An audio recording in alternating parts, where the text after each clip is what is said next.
Edmonton Sports Talk. My God, I loved it. My name's Jay Milne. #Blue. Our sports update deliverer. The Coon. I'm Zachary Kubish, and you're up today. You know what, Reid? You might be honest. All right, here's what's going on in the nest.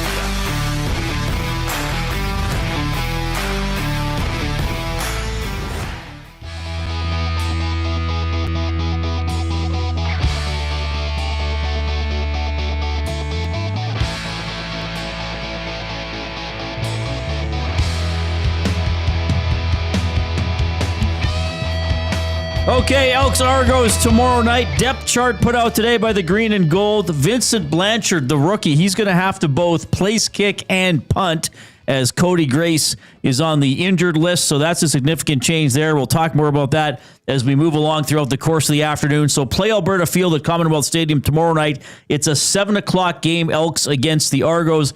Our coverage in terms of the Green and Gold kickoff show will commence at 6 o'clock tomorrow night with Matthew Iwanek and Jay Milne. And then they're on after the game as well for the Green and Gold post-game show. And that will be the start of an interesting and busy but exciting weekend for my colleague Jay Milne, who's also running the half marathon on Sunday. Now, before we get into Jay's field trip today, we got to remind you about 4:40 this afternoon, 4:40. Well, I mean, you should tune in all afternoon. But if you need appointment viewing, about 4:40, 4:45, Ken Davison is going to join us in studio. He is 80 years of age, and he is running, it's either his 136th or its 137th marathon. Incredible. We met him yesterday. He's very excited to be the Pasta Pantry Athlete of the Week because he eats at Pasta Pantry. So that's coming up a little bit later on. I did get, now his son Colin texted us yesterday, and I got an email from Colin as well. I sent you that too, right? Yeah. Just with some ideas and background, and he did confirm in 2018 he was on Inside Sports with me. So this will be my second time talking to Ken. So that's something to look forward to this afternoon. Besides all the other fun stuff, we're gonna have the oil understood for GCL Diesel. Heavy listener involvement in that one because I got a very lengthy email from somebody today with some ideas for the Edmonton Oilers. So we'll get into that. And it is a Name the Animal Day. So Benny Thompson at the technical desk has arranged a couple animal sounds for us to try to guess. I have some great ones. And who knows what other winding roads we will pursue throughout the course of the afternoon. All right, Mr. Milne, what did you do this morning? Well, I went and picked up my race kit, I guess you call it. Now, Gager's got in my head here. The guy was ripping on us for talking about running a half marathon, so I don't know how much I can talk about it without offending anybody. I don't think he's hosting this particular program. So Enough. there he is. He's barking at us right now. So, I went and I got this little beauty. There it is. There it is, folks. If you're on YouTube, you'll see it. If not, Jay is holding up his bib. So you have to pin that to your running shirt. Bib number 3402. It says my name, Jason, on it. Now, I was talking about this yesterday, that people will stand by the side of the route and you'll be running along and they'll be like, keep going, Jason. When they see me running by them, dragging one leg. Now, the last time, and it's been 6 years since I've done an organized run in an actual race where I got a bib. I don't remember my name being bigger than the number.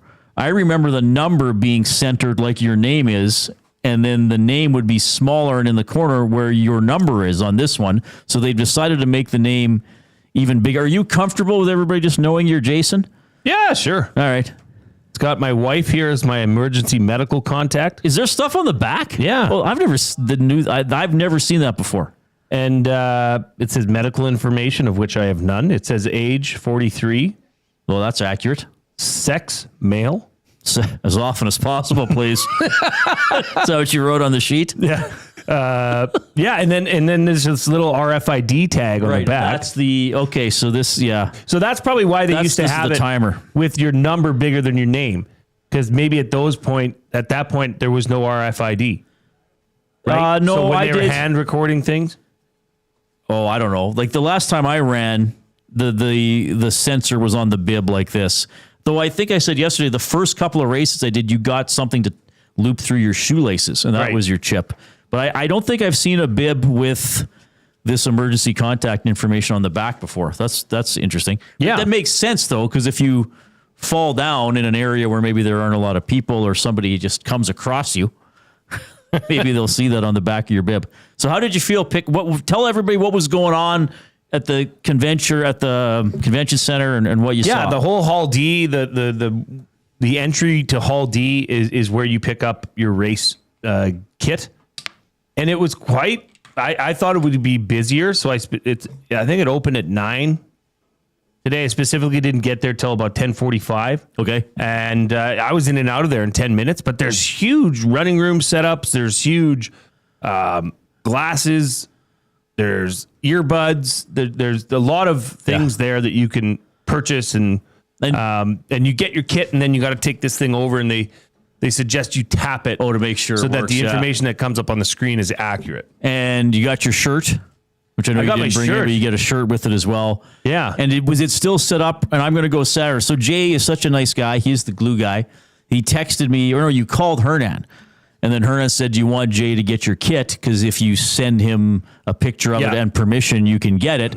And I said, no, because I want the experience of picking it up.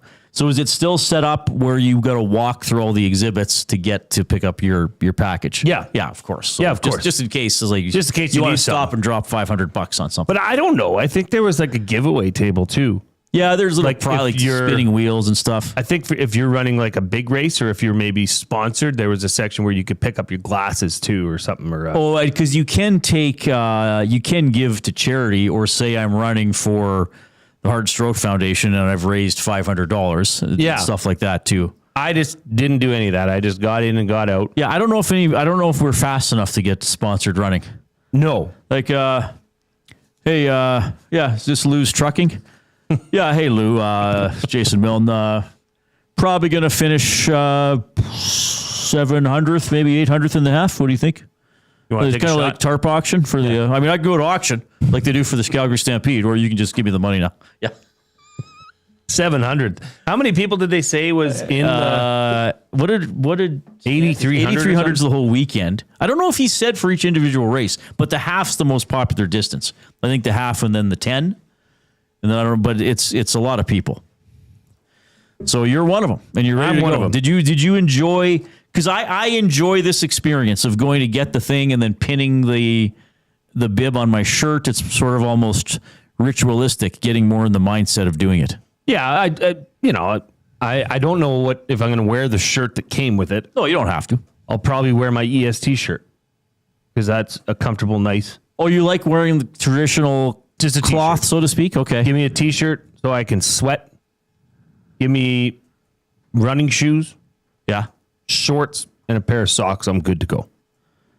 I'm not a fancy runner. In fact, I'm quite awful to watch, I'm sure. That's the one thing. It's I see myself run, I think I'd be horrified. But I did go, like Gager said, which he really was interested in. Hearing about my run this morning. Did my last run, my final hurrah, went for an hour long. Good. Oh, good. Okay. Felt awful at the start, but I got through it and then hit my stride, and it was fine. That's okay if you feel awful. I am nervous about the wind. It's not going to be that windy. It was windy today when I was running, and I felt it. Okay. Well, felt it pelting. Whatever. You'll settle in. Yeah. So 8,000. The website says 8,306 participants.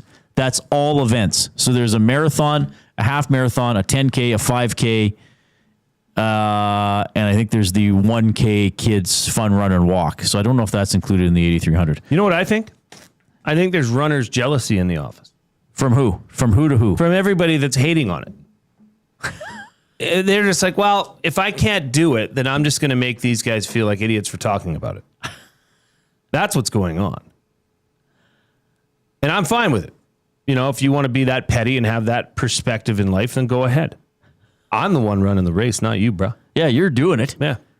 You're the doer. So say all you want, bro. Yeah. Ain't going to phase me, bro. I do know, so runners like to talk about running. Well, it's like sad. If you meet another runner, and that's the one thing that's made, part of the thing that's made me sad, is it's like, well, what you been up to, Reid? Nothing. Just ran 10K this morning. What are you doing? Right. And I did this. Sorry, this will have a visual element, so I apologize for the people not on YouTube. But it's like, you're at work and you get up out of your chair. Oh, and you're a little stiff in your first couple steps, and then your colleagues are like, "Hey, Reid, you okay?" Yeah. I just ran 13K this morning. I'm fine. Sorry, I'm a little. No big deal. Yeah, sorry for being healthy. Yeah. Yeah, it's okay.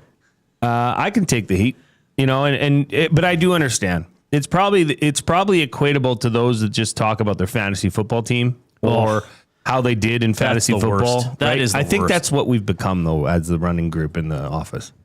Are we even a running group though? I mean, I just decided on Wednesday. What day is it? I know, but when did I enter? Monday I entered. But you're the only guy that's done this before. Right. So I have a history of telling stories. You've been our coach, our mental coach. And so I think we're if I'm your mental coach, your brain's in for something, everybody. Well, you are. It was pointed out earlier in the week that you run without anything in your ears. Belzy thought, did you hear what Belzy said about you? Yes, but I can't remember now. He said that means you've got something on your mind, like you are looking to off someone or something because you're. Yeah, I'm plotting. You're plotting. Yeah, that's right. That's why you're not listening to anything. Yeah. It's Miracle Treat Day. I was telling her about when I ran the New York City. Smokes. Yeah, it is. It's a Blizzard Day or whatever it's called. Is it Miracle Treat Day? Yeah. I have to get a Thank blizzard. You for Chad. No, you got to wait till after the half. Not for me. You got to wait. Get for the girls. Oh, sorry. I was telling Hernan about when I ran the New York City Marathon in 2013, and then I made him late to do his job for something he had to get started, so I felt bad about that. But it's all right. It's all right. I really don't care what other people think anyways. You know that. Yeah. So I'm excited. Yeah. Sorry for having passions, everybody. Yeah. Sorry for having aspirations to be better and healthier. But this is great because I know you're going to run other races now. Yeah. I'm afraid. I don't want to. Yeah. No, you do. Deep down, you do. Deep down, I'd just like to say, okay, I did my half. Now I'll stick to 10s. But you would go in, you would enter organized races and get a bib and everything like that. For because I do think it's good to have this discipline in your life. Yeah, and a goal. Yeah, and the sense you're going to really enjoy the. And sense I don't of even know what it feels like to finish yet. Yeah, that's the thing. You're going to enjoy the sense of community. This is what I always say. Everybody's in a good mood. Everybody's achieving something, and you realize when you're out there.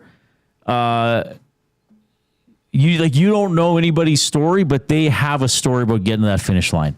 Even and I know I kind of make fun of myself for because I was doing halves, and part of me is like, man, I used to do halves, and now I'm only doing a 5K. But I know if I were looking at somebody else, or if I was doing the half and somebody was doing a 5K, and they were like, oh, I'm like, you're not only doing the 5K, you're doing what you can do, and you're enjoying it, and you're achieving it. And who knows what it's going to lead to. Yeah. Maybe you become a 5K sensation and that's your specialty. Or maybe it does become a year from now you're running something longer. Like that's the beauty of it. And I think that's because you're such a people person and you care about other people so much. I think you're going to enjoy being in that corral before the race and hearing some people with nerves, some people with optimism, or the quiet people. And I think you're going to be enjoying on that race. And like, you're going to have somebody, 14K into the race, like fly by you. And I know you're a competitive guy, but I don't think you're going to be competitive in that environment. No. I think you're going to think, good for him or her. Like 14K and they're taking me down. Like, good for them. Like, go, like, you're just going to love that. Yeah. My goal is to finish the race. Yeah. And you're going to see, like, get prepared. And we're going to have an 80-year-old runner in here. Like, there's going to be somebody, like, again, obviously older than you that is going to fly by you at some point in the race. Good for them. And yeah, exactly. That's the beauty of it. Yeah. Good for them. I do not run shame. No, I don't either. And I've been out there, different ages, different body types, and you don't know somebody's running experience or if they've battled back from injury or illness or whatever, like you're doing. And it is true. I said it. Didn't your other coach say it to you this week or one of your buddies? Like you've already done so much. Yeah. Now it's party time. Yeah. I drove. Here's what I did. I drove from the Shaw Conference Center down Jasper Ave the whole way, the whole track. Oh, sweet. Till you get to that neighborhood. 124, you got to veer off. Yeah. Yeah. And then you take, what is it, the 102nd Ave Bridge? Or is it 104? 102 is going to be for the race. Yeah. 102. And I didn't go that way. But I mean, that's a long distance in itself. I think Jasper Ave, that length on Jasper Ave's got to be 5K. Yeah, I had it up. I had all the maps up. I don't know if I still have it up. I like that because now I know, okay, I'm a quarter way there. And then when I get to the turnaround, okay, I'm halfway. I think once I hit the halfway point, then you're fine. Then I'm going to turn on then the adrenaline's really going to start. And you do have to do like that. Like I would always think, like you can divide it into quarters, which I would, but then there's also the 7, the 14, thirds. And the 21. I like thirds. Because I would be, okay, once I get to 7, I think I would kind of go like 7, 10 and a half, 14, 16, and then you're in the final 5K. That's kind of what I would do. Once I get back onto Jasper Ave, I'll loosen up and be like, okay, the end is right there. Then you know you're within 3K. Yeah. And then, because then you're thinking, okay, I've just done 17 and a half K. Right. I'm not going to, what's the problem now? Going. What's the problem now? All right, we're having so much fun talking about this. 780-218-9999 is how you can enter the conversation by texting the afternoon inbox presented by River Cree Resort and Casino, home of Tap 25 restaurant, where the entire menu, 50% off 7 days a week from 2 to 5 p.m. You can email Reid at edmontonsportstalk.com, Jay at edmontonsportstalk.com, Benny at edmontonsportstalk.com. He's looking for suggestions on how to sign off his sports updates today. And if you're on YouTube, you can hammer that thumbs up button. Give us a click. Click, click, click. Must you click? Please, please click. Must you click? You must click. Thumb, thumb, thumb. All right. Thanks for singing along, Jay. And we got something to give away. Yes, we're going to do that right now. Thank you for reminding me. I reminded you exactly how you told me to remind yes, you. And I did. I was in the process of remembering. I was going there. I hear the tickets coming now. Yeah, but Jay's like, because I have forgotten to give stuff away. I think I hear them coming like now. yesterday. So we have 2 4-packs of tickets to the Elks and the Argos. Yep. We're going to give away one now and one later in the show, but you have to answer a trivia question. This one is, I think this is the easier of the two. We only accept guesses texted into the River Cree Resort and Casino inbox, so Jay will keep an eye on it. 780-218-9999. Name the 2 Edmonton Elks who were on this show this week. We had one yesterday and one Monday. Name both of them. Okay? So that is the trivia question for that. I'm kind of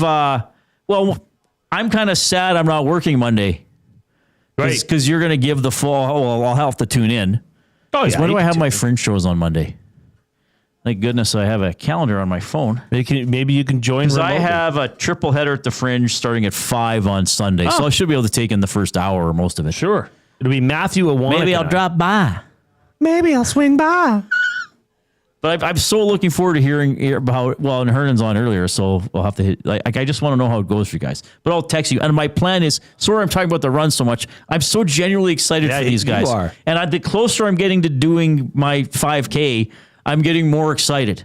Because this all started for me with a 5K back in 2009. Wow. And then when I've had this issue with my feet since 2022, I haven't been running as much, and now I'm thinking like maybe this is this. Maybe not back to half marathons, maybe not, but maybe more regularly and doing some races. So I'm just excited. I don't know if people can tell that in my voice or not. It's good. What was I talking about? Anyway, I got to hear what you guys have to say. It's going to be awesome.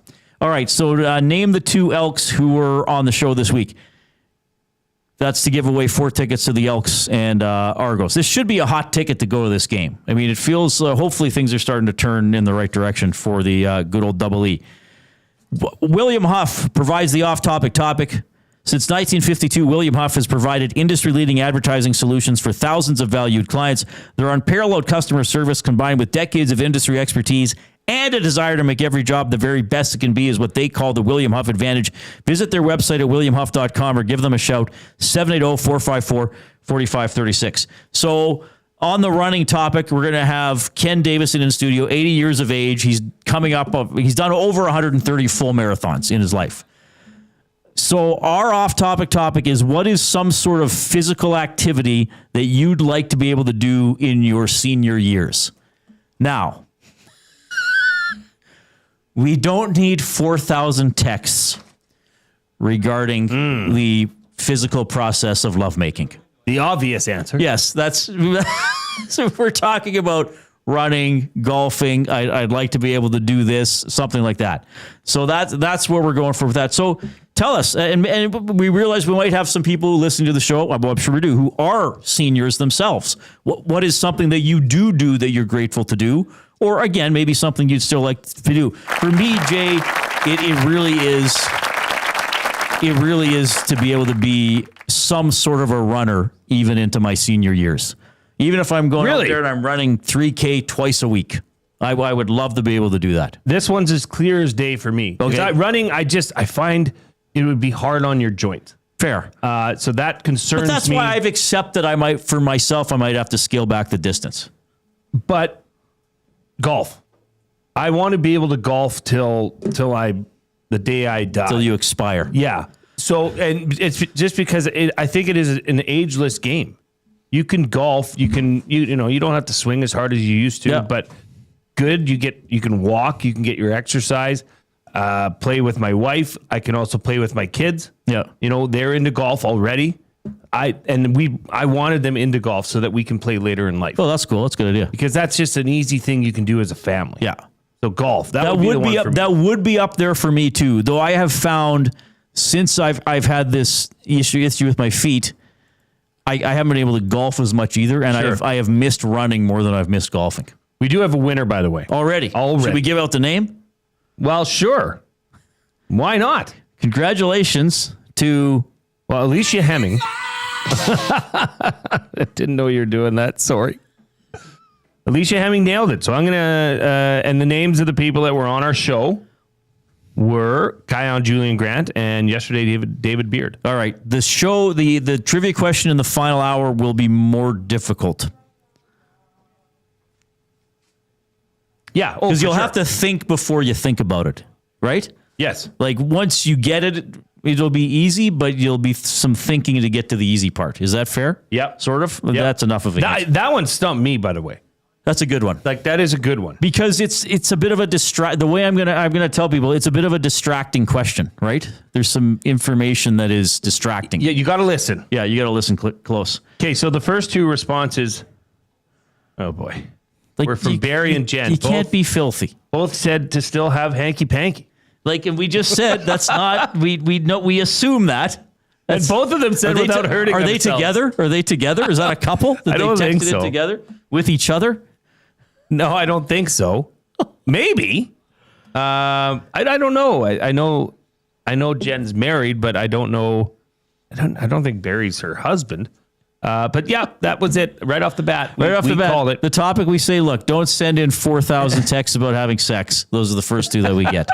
Okay. There you go. All right. 780-218-9999, the River Cree Resort and Casino inbox. Jay's play of the day is coming up. Name the animal. The oil understood. Oh, they are married. They are married. Okay, so if they okay, that's great. That's awesome. That's fine. Good. No, did they know that they each were going to send it? I have this page-long email from a listener. You know who you are, baby. You're in the nasty chat right now. You sent it in. It's getting read. This is, and I'm not going to I'm going to read it for oil understood, and we'll look at it. Again, like, don't take a chance on being part of the show if you don't want to be part of the show. Well, it's not a negative. I mean, it's not a negative. Well, there's something in here that I am going to shoot down. Yeah. But I think most of it's pretty good. All right, here comes Ben.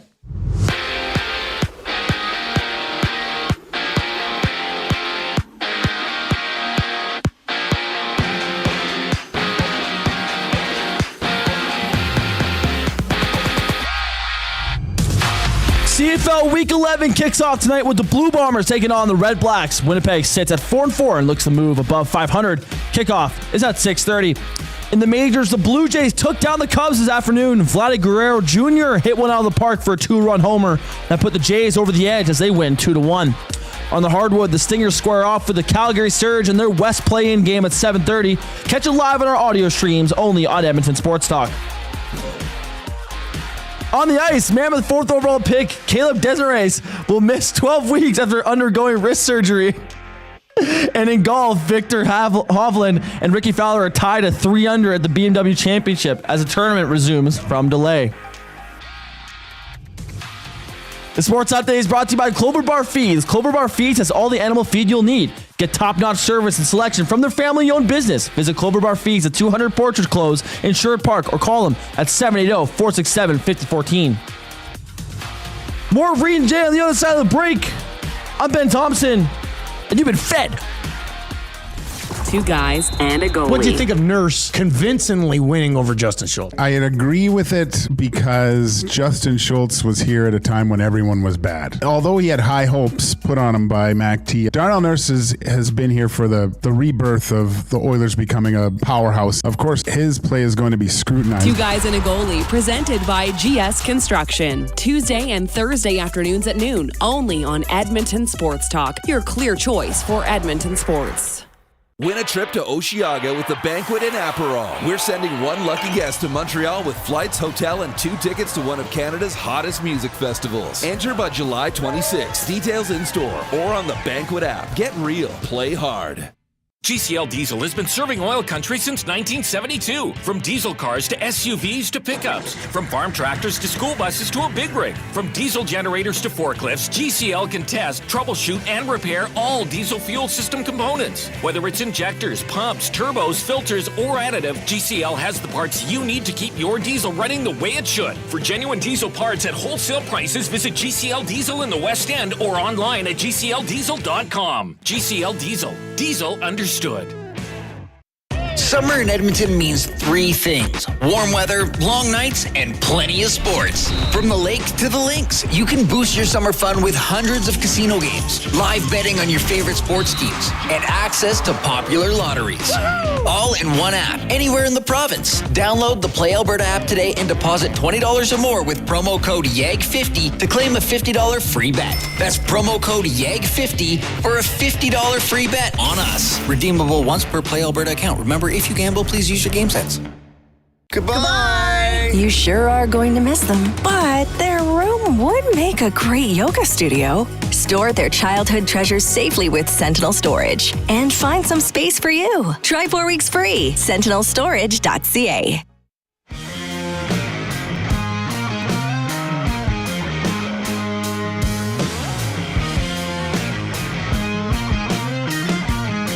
Thank you, Ben. So the Stingers and the Calgary Surge tonight in Calgary. Now, you were saying it's on TS. You're the only one who knows this. I'm making it sound like Jay's the only one who has this information. Listen, I got an insider tip for you. He's got this access to this thing called a guide. Dogs with capes. Yeah, it's on TSN, but it's also on our audio stream. Right. So So if either you way, are you're good. driving around tonight, running the kids around to soccer, you can still catch the Stingers game. Is there still right here. kids soccer going on? I don't think it ever stops. Yeah, I think it's year round. I think it can be. Any sport is year round. How are you going to become Messi if you don't play all year? Right. Yeah. True. Keep giving us a thumbs up if you're watching on YouTube. Maybe you're on one of our audio streaming apps, iHeartRadio, TuneIn Radio. We thank you there as well. And sign up for the podcast for the Reid Wilkins Show, for the Nielsen Show, for EST Afternoons with Hernan and Gager, for the Oil Stream, for Two Guys and a Goalie, for the Hangout. That you got to do each individual show on its own for the podcasts. For the station on YouTube, you just subscribe to the station. But anyway, we appreciate you doing it. Encourage other people to do it as well. All right. I'm okay. We got to talk about this. So oftentimes in our commercial breaks, Reid and I'm sure you've seen us coming into the studio as the camera comes back on. We like to go stretch our legs, maybe grab a glass of water, whatever. Reid went around the front of the table and he almost ended his 5K marathon aspirations right now. I still don't know how you maintain the body control. And Benny, I need you to chime in because you were on the other side of it. Yeah. I thought it was such a dramatic. I thought he was faking it. I thought he was playing us. I thought he was trying to throw me off my game. Yeah, I was doing a sportscast. Yeah. And so Benny started laughing during his sportscast. And Reid almost went into the wall. I don't know how you saved yourself. I'm okay. I wasn't that close to the wall, was I? Dude, you went from here to there. It was WWE style. Like when You legitimately went 8 feet in a matter of a second. Yeah. I clipped my foot on a cord and I lost my balance, but I didn't fall to the ground. Okay. Yeah. Let's just get into this then. Is it, until you're at a certain age, is it funny to see someone trip? I think like yes, until it's somebody who could really until you're at. Let's put the over under of age at 65. Yeah, probably in that neighborhood. Because then maybe. you're breaking hips, breaking bones. Or at not work. fun. At work anyway. It's At always work. Yeah. No. I mean, if you see someone crossing the road and they trip on the curb, I mean, you're laughing. Especially a younger, able-bodied person. I've tripped in public and I'm okay with it. Did I ever tell you the story about my mother-in-law at the Stingers game? No, I don't think so. So Damon Bunting was kind enough to take us down to his seats. Good guy. And he's got floor seats right on the hardwood. Okay. So we were there with my mother-in-law and I took her over there and we stopped to get a beer on the way.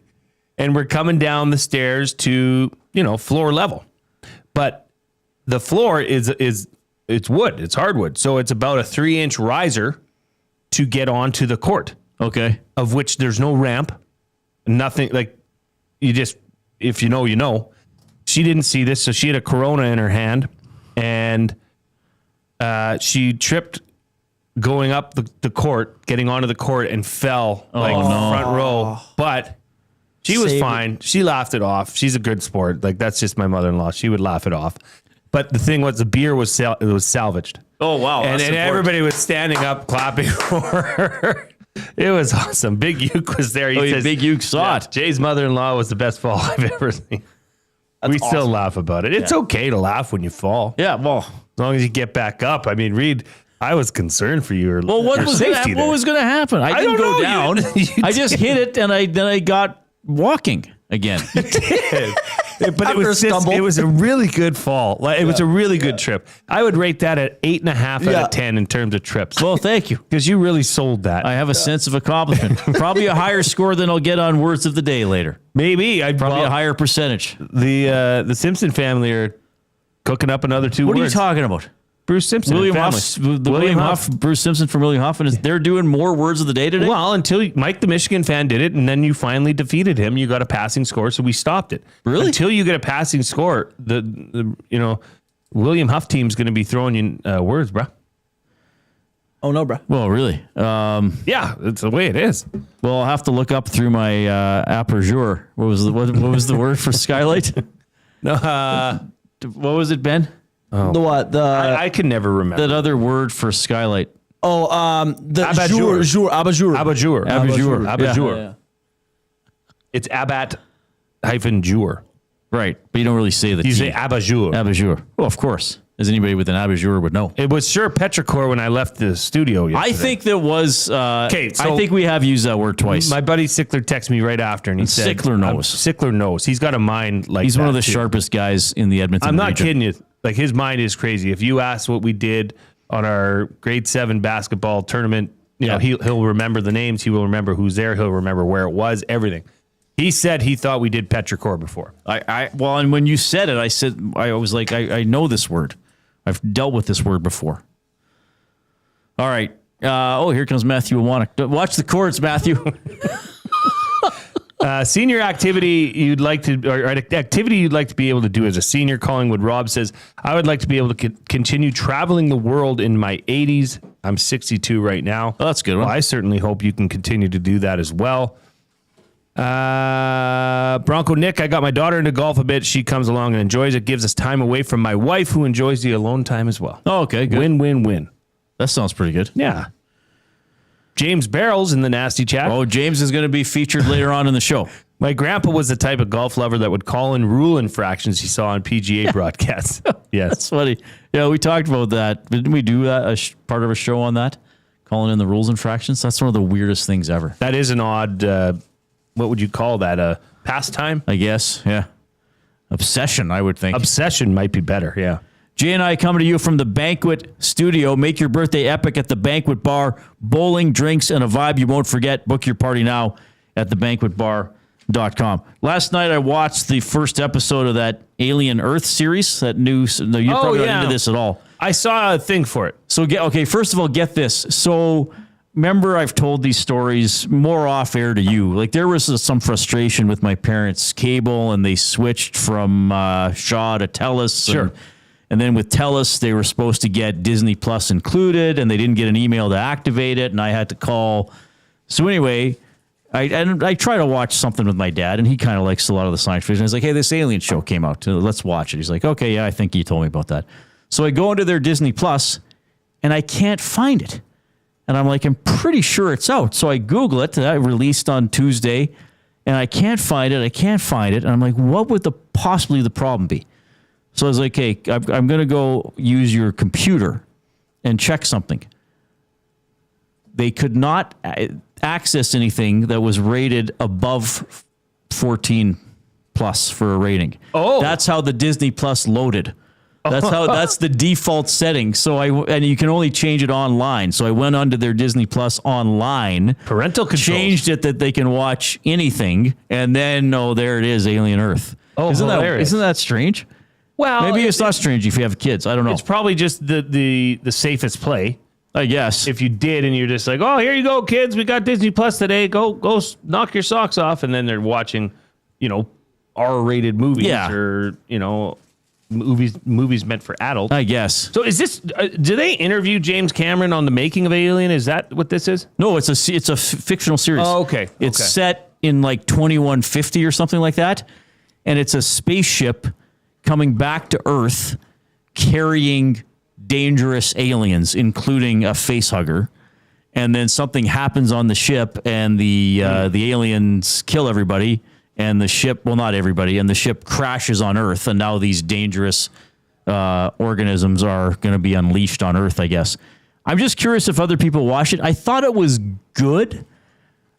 I was maybe my expectations were too high. It wasn't great. Like, it didn't totally pull me in. No, the first 2 episodes are already available, so I'll have to watch the second one later. But I thought it was just good and kind of like, oh, okay, I watched it. We'll see what happens. Not like, oh my God, I can't wait to watch the second one. Can I ask you a question? Why would they bring dangerous aliens to Earth? Because why wouldn't they leave them out there? Right, because the whole concept of the alien universe, going back to the very first movie, is that the planet is run by corporations who are always trying to research and study and weaponize everything. So, yeah, there's these containment cells that have... It's like Jurassic Park. I know. Just leave them alone. I know. Just leave the aliens alone out there in the universe. We don't need to bring them back. No, you don't need to bring them back. But I guess for a movie idea or a show idea, this would be the one, huh? Right. And there's some other cool things with sort of... So one of the main characters is a young girl who is dying, who gets her consciousness put inside like an android body. And then, so she looks like an adult, but she's still sort of, I don't know, like an early teen or preteen. So how many episodes did you watch? Just one. I think there are going to be 8. And what did you think? Again, it was okay. It was good. Passing grade? Bare, but I thought it would be better. You'll go back for more. Oh, yeah, I'll want to see what happens. Okay. And it's part of the alien lore, so I like that kind of stuff. But I thought it would have been better. Jasmine says, oh, really, Reid, you weren't watching the new season of Love is Blind UK. Oh, UK. Uck.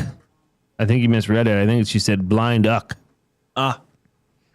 Is that, I don't know, is that people I don't know can't see? I don't know what she's talking about. That are trying to date? Jasmine also says, I would purposely change it to the children's setting on my brother's account when he peeved me. It was so awesome. I thought it was kind of funny, actually. Be a good party trick. Jasmine hasn't said anything to discourge us from running today, which is nice. Which last marathon runners have passed away now, Jasmine? Yeah, Debbie Downer there. Jasmine. All right, bro. Wow. Jasmine Downer. Golly. Your Achilles can tear at any time. Yeah, thanks, Jasmine. All right, we will do... planes crash, Reid. Jay's play of the day. Crash. Jay's play of the day, and name the animal when we get back. Here's Ben.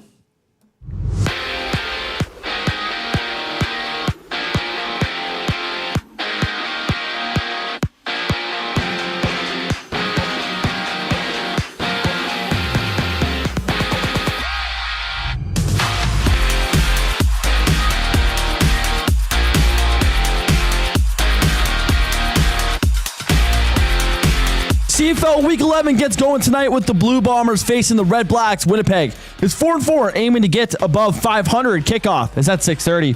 In the majors, the Blue Jays edged out the Cubs 2-1 this afternoon with Vladdy Guerrero Jr. launching a 2-run homer to seal the win. On the hardwood, the Stingers battle the Calgary Surge in their West playing game at 7:30. Listen live on our audio streams only on Edmonton Sports Talk. On the ice, Mammoth 4th overall pick Caleb Desnoyers is sidelined for 12 weeks after a wrist surgery. And in golf, it's a 4-way tie for the lead at 3-under at the BMW Championship as play resumes after a delay. The sports update is brought to you by Paramount Flooring, proudly serving Edmonton and area for over 30 years. Their West End showroom is open 7 days a week. You can also shop online at paramountflooring.ca.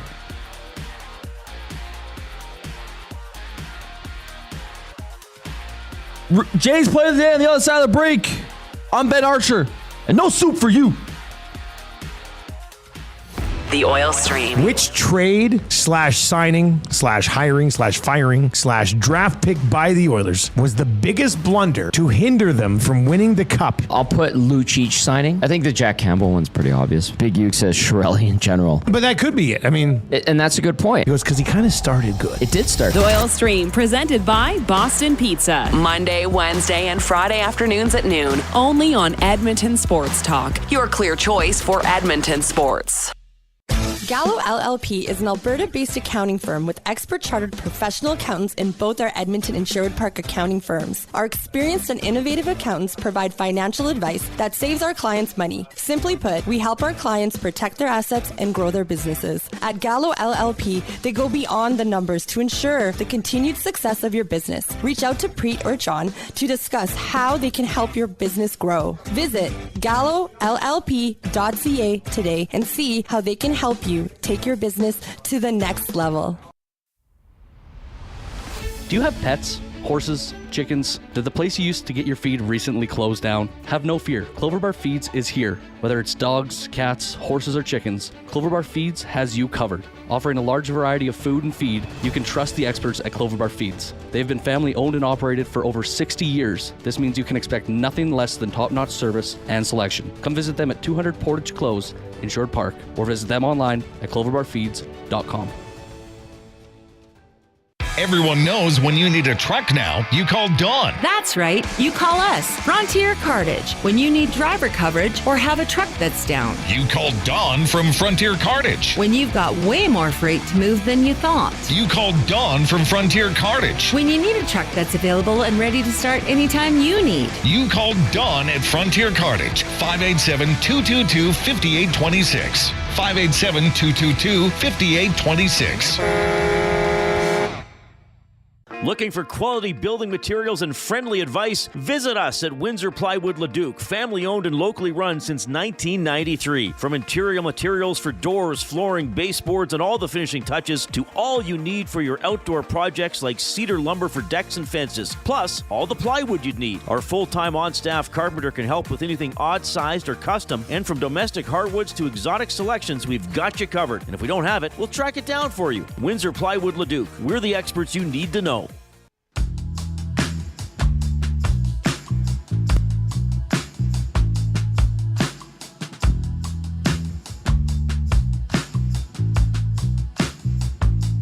All right, thanks a lot for joining us this afternoon. Elks Argos tomorrow. We have the Green and Gold kickoff show at 6 o'clock here on Edmonton Sports Talk. Elks depth chart is out today. I mentioned, I guess kicking is a big story. Metier comes back at safety. That's another change as the Elks try to win their second in a row. They're taking on the Toronto Argo. So the game is at 7. So 6 o'clock for the Green and Gold kickoff show here on EST, and then the Green and Gold postgame show right after the game with Jason Milne and Matthew Iwanek. I do like, and I will, Moga Clements is back in and Plamondon is back into the lineup. Those are two depth special teams players. Okay. So that's going to help. I mean, their return game hasn't, or, kickoff return or kickoff team, has not been that great. They've gotten some big returns off of that. So players like that, veteran players, especially Plamondon, will help with their special teams. But I'm happy Metier's back in. I think that's going to help a lot on the back end. Although the secondary has been improving. In about an hour, maybe a little less, we'll be joined by Ken Davison, local runner, 80 years of age. He's done over 130 marathons. He's running the marathon Sunday here in Edmonton. All right. It's Jay, it's play, he's Jay, it's today. It's Jay's play of the day. It's Jay's play of the day. Jay's play of the day. Presented by Play Alberta, gaming made easy anytime, anywhere. With Play Alberta, you have a full casino experience right at your fingertips. Play from your phone, tablet, or computer whenever works for you. Download the Play Alberta app today. Get started with a $50 casino bonus. Just deposit $20 with the promo code EST Casino. Play smart. Play local. And remember to use your game sense. All right. Edmonton Stingers driving down Highway 2 for the Battle of Highway 2. We'll call it.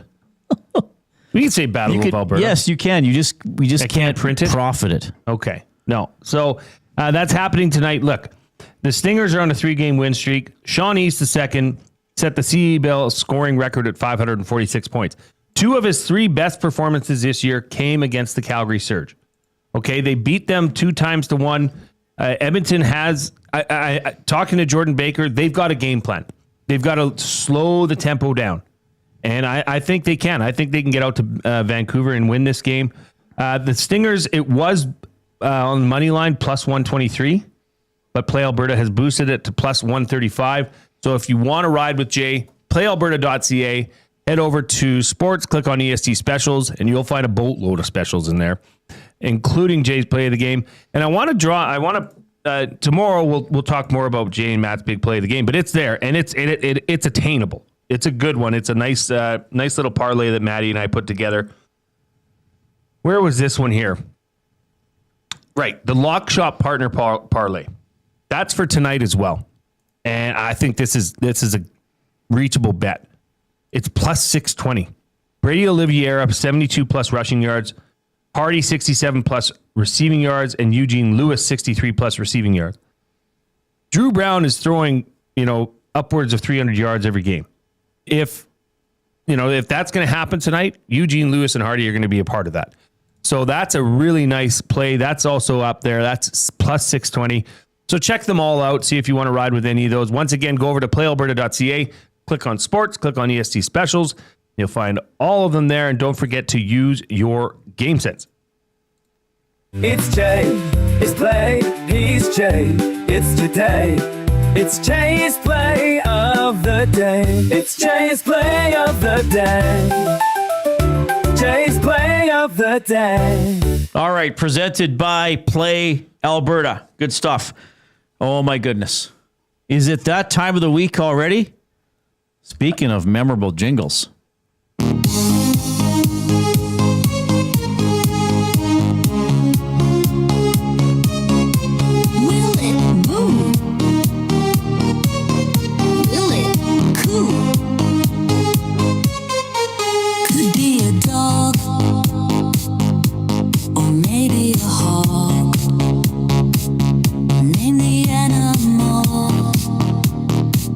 Name the animal.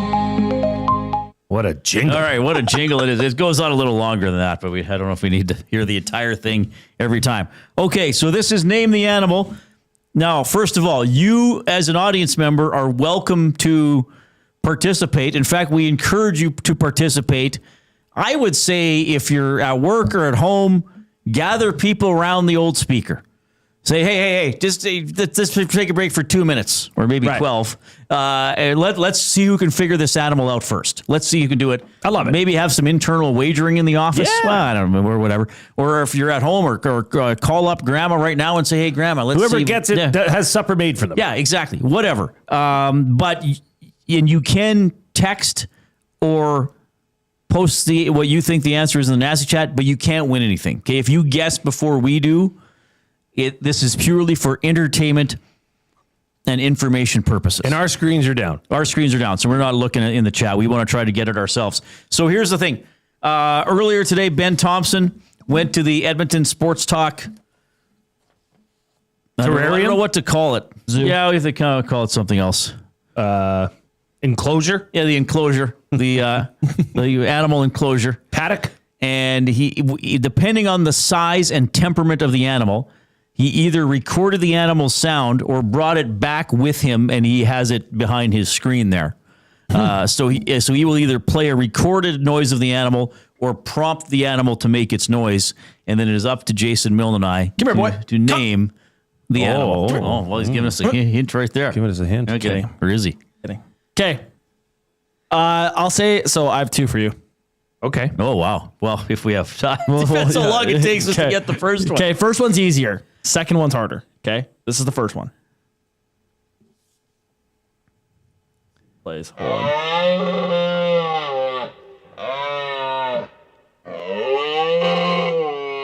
It sounds like a barnyard animal, doesn't it? Okay, I want to remind you of something. I figured young Benny was going to go this way. Oh, my goodness. Really? You're in Ben's mind. Oh, really? What did we talk about yesterday on the show? We talked about a lot. We talked about some of the CEBL teams. Animals. Yeah, river lions and sea bears and honey badgers. I think this is a polar bear. You think that's a bear? Can we hear the animal again, please? Yeah. Or it might be a sea bear. I don't know. Come on.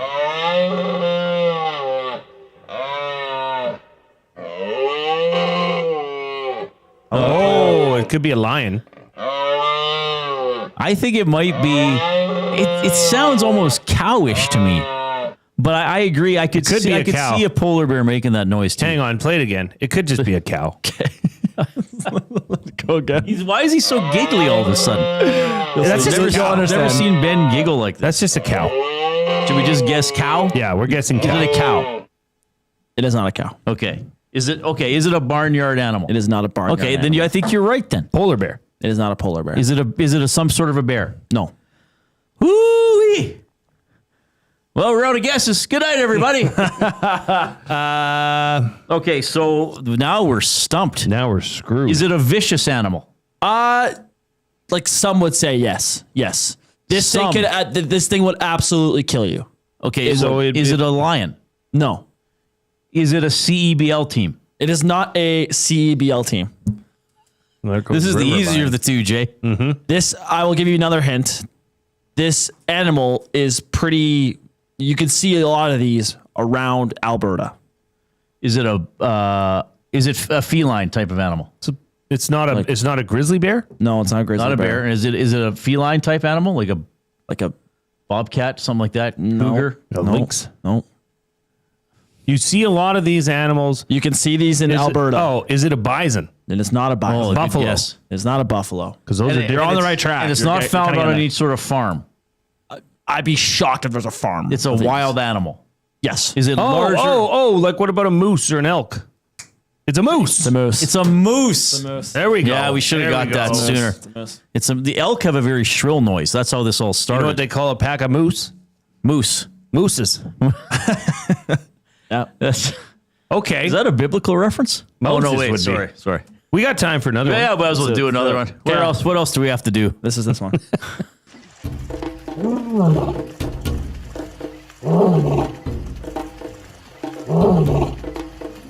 Well, apparently it's circus a animal. drummer in the background. What the heck? What is going on? Some musical. Is this a circus animal that can play the bongos? Is he a traveling minstrel? Is it like it's okay, there's a reason why I was giggling very, very, very hard when you guys were talking earlier. Because we guessed it earlier. We guessed this animal with our earlier guess. Maybe. Okay, play it again. Play it again. Okay, hold on. Listen to the background. Listen, just get in the zone.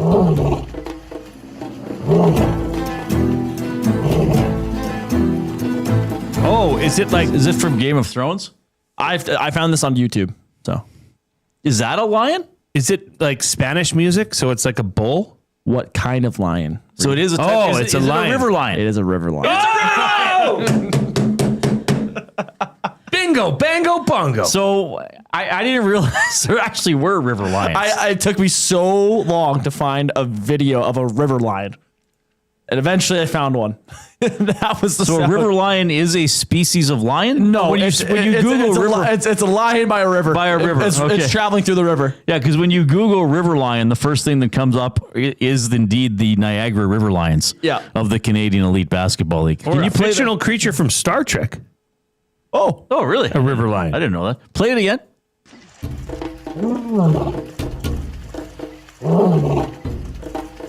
I'll let it play through the whole. There's 20 more seconds.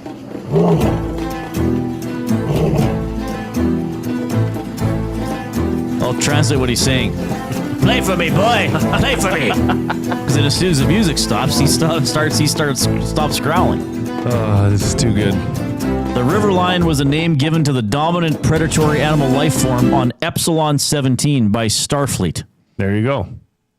Wow, those are good, Benny. Those were really good. Thank you. Those were really good. The river lion one, I was like, I have to. And then you read my mind too early. Yeah, that's right. Yeah, that's true. I was like, there's no way he's calling that already. What video is that? Let me go find it. I'll send it to you. There's music in the background with this lion. I honestly, like, it was just like, I finally found a video of a lion going through the river, and I could hear the noise of the first 5 seconds. I had no idea there's music in it. And I was like, oh, okay, all right, that's the one. Yes, I am a lion. A river lion. What separates me from the lions of the jungle, you might ask? Well, I can't help but notice the loot in your backpack, Mr. Milne. Play for me, and perhaps I'll just spare you, meeting my fangs up close. But spin a song that does not meet my favor, and soon you'll be part of my digestive tract. Play for the river lion now, Mr. Milne. He refers to himself in the third person. Yes. He must.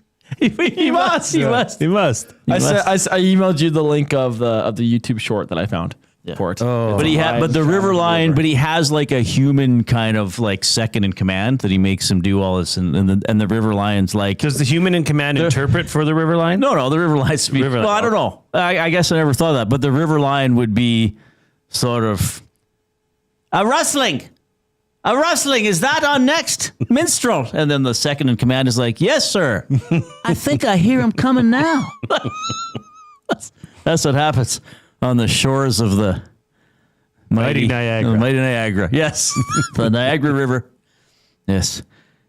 Yeah, I'm actually just looking. Hello, traveler, what do you seek? Oh, I seek Niagara Falls. I heard there was a majestic waterfall nearby. Oh, yes, you shall definitely see the falls.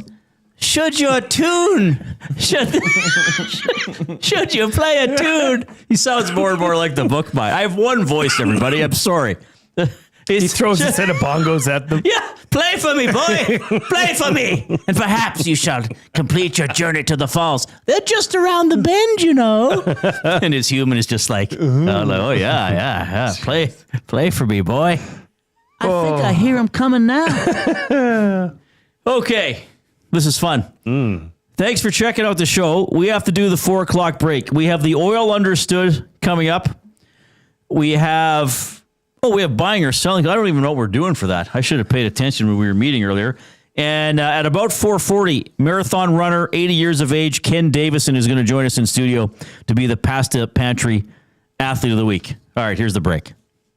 The Lock Shop. And we'll go quick over under on all of these guys. Drew Brown, 295.5 yards. I'm probably thinking over on that one. I think there's a 300-yard game coming here. They throw a ton, right? They throw a ton. All day long. Yeah. All day long. I mean, with what they did last week against Toronto, like, why would you do anything different? Drew Brown's going to be slinging it, going up against his mentor, Zach Caleros. I mean, he's going to be looking for a big game. The Lock Shop, weekday mornings at 11, only on Edmonton Sports Talk, your clear choice for Edmonton sports. If you aren't wearing a Connect belt, what are you waiting for? A one-size-fits-all belt with a smooth, hole-free track system makes it adjustable for the perfect fit. With fully customizable options, you can choose your belt color, material, and buckle to suit your style. 100% Canadian-owned and operated, Connect belts are designed for work, everyday wear, and even a round of golf. Check out the large selection of men's and women's styles at www.knktbelts.com. Connect belts, the perfect fit every time. Get ready for royalty with Elvis Presley and Elton John tributes at River Cree Resort and Casino. All Shook Up pays tribute to the 3 eras of Elvis in one magical show on August 17th. And catch Elton Ron, a tribute to Elton John, live on August 29th. Elton Ron will give you a taste of the Rocket Man in Canada. Get your tickets for both shows at rivercreeresort.com. The Canadian Brewhouse is turning up the flavor this summer with our new summer feature menu. Try our jerk chicken skewers, Cajun shrimp tostadas, and street corn salsa. Bold bites made for patio season. Get them while it's hot. The Canadian Brewhouse. Our house is your house. You've heard the name, but what does it mean? For over 66 years, William Huff Advertising has supplied signage from screen printing to digital to LED with design, production, and install in-house. It's a one-stop shop for all your signage needs. Edmonton owned and operated, William Huff has been trusted by the biggest companies and teams in the City of Champions and many others across the country to do the job. If you're looking for a way to get the word out about your company or event, they are the answer. Go to www.williamhuff.com. Their results speak for themselves.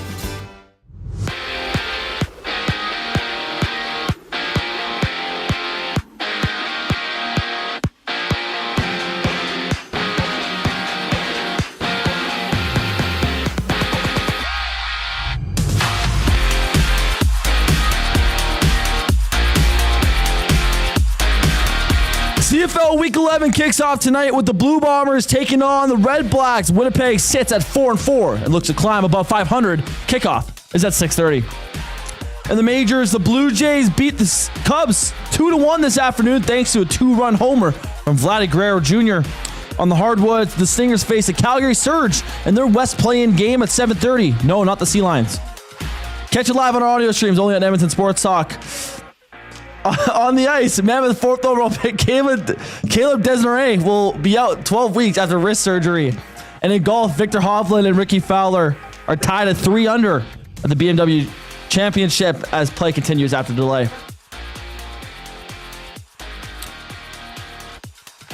The sports update is brought to you by Advantage Sports Medicine and Physiotherapy.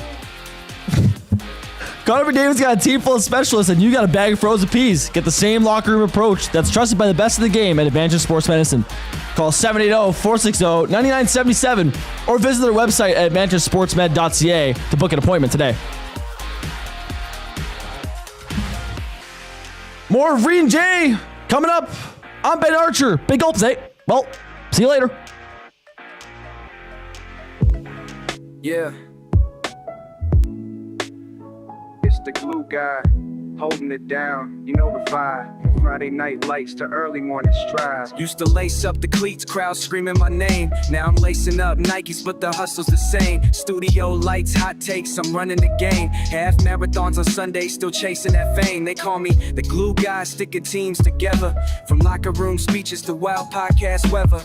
Never lost the fire, just changed the endeavor. Now I'm sprinting through stories, I'm clever as ever. From touchdowns to timelines, I never slowed down. Running these miles, running this town.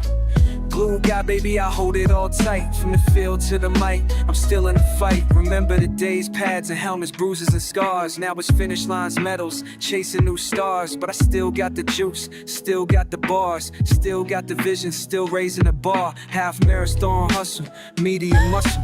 Breaking down plays, never caught in the shuffle. From the career grind to the sports desk scuffle. I'm the voice in your ear, the king of the huddle. From touchdowns to timelines, I'll never slow down. Running these miles, running this town. Glue guy, baby, I hold it all tight. From the field to the mic, I'm still in the fight. So here's to the journey, the sweat and the cheers. From football dreams to these new frontiers.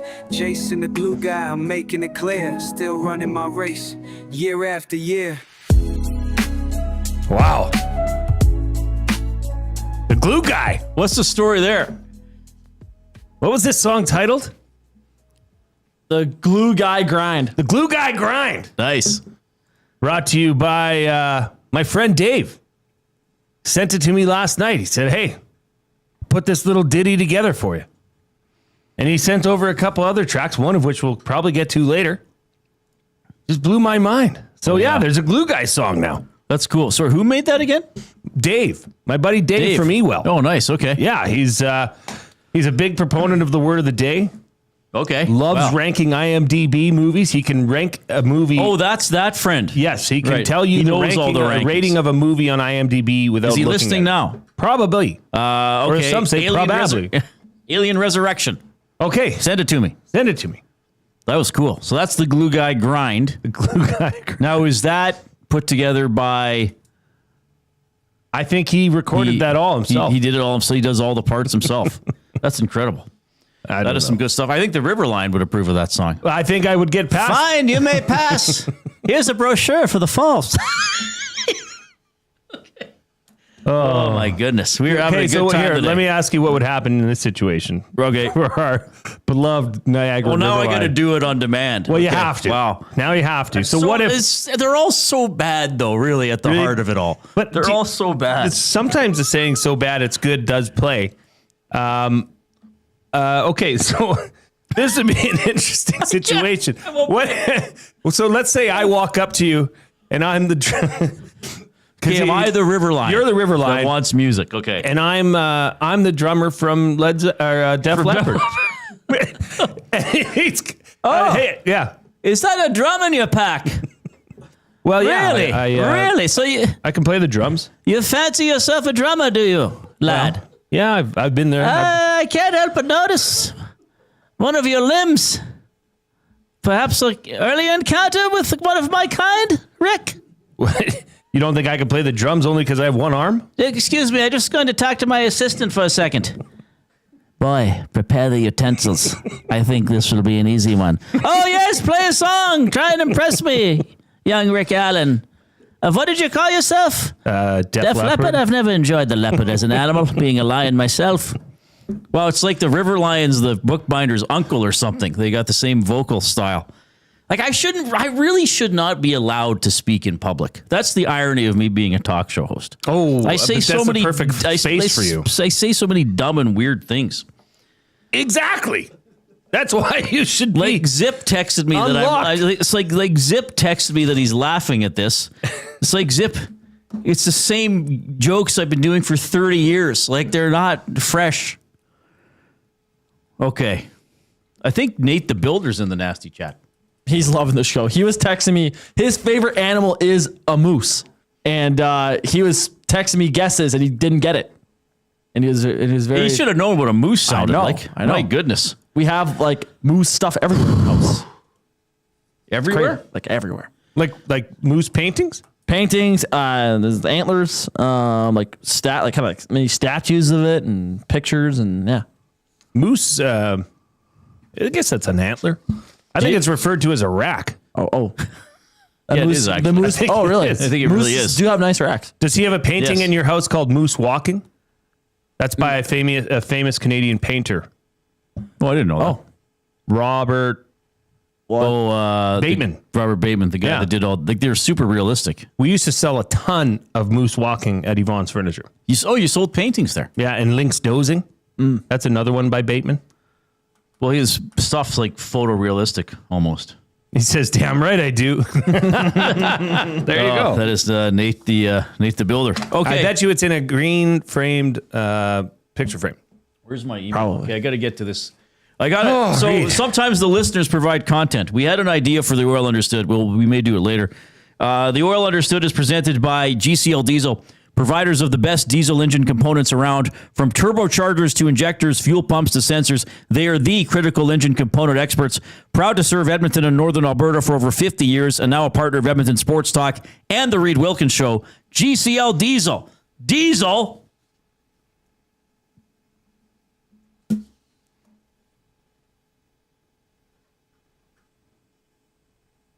Understood. We're getting good. Well, hockey season must be quickly approaching because I got an email today from James, who's currently he is in the nasty chat. I will read this email. This is the Oil Understood, as we have an armchair coach / GM, which is fine. Just wanted to offer my reasoning for why I think the Oilers' power play needs changing. I should note, at no point in about the last month on this show have we discussed the Oilers' power play. So this really must be eaten at James, which is fine. That's why we're here, as a sounding board, people to get stuff off their chest, whatever.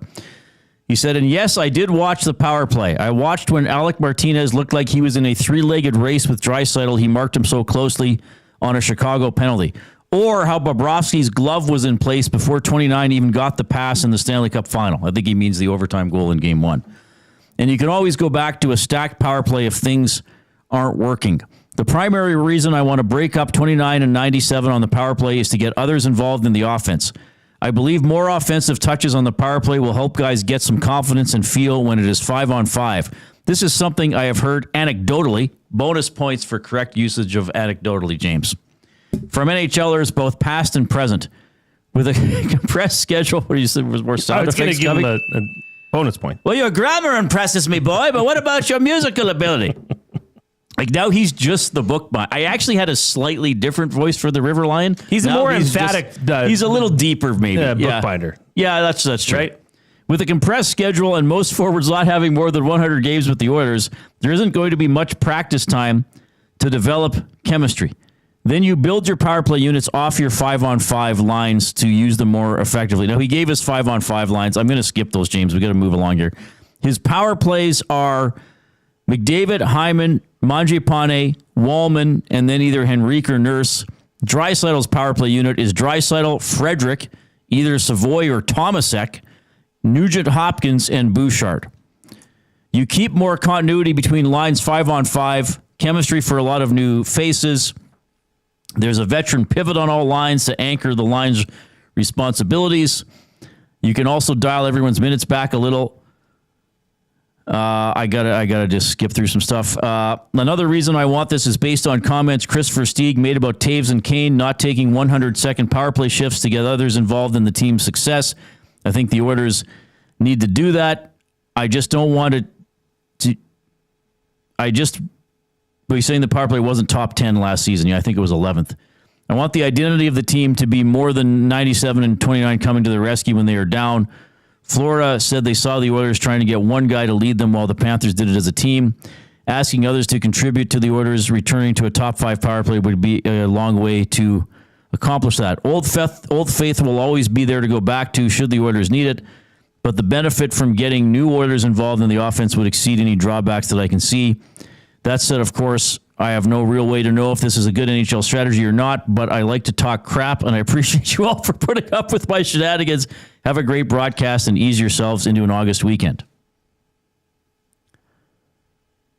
I'm okay with that. Yes, I would also like to Wallman and Bouchard and echo with Emerson. There was a PS. I was waiting for you to talk so I could throw that in there. Hey, it's an idea. All right, but no, that's an idea. It's an idea. It's a take.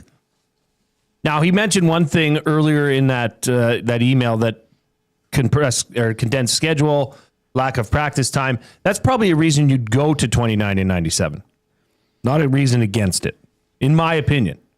Now, I know you have some thoughts on this, so why don't you get into it?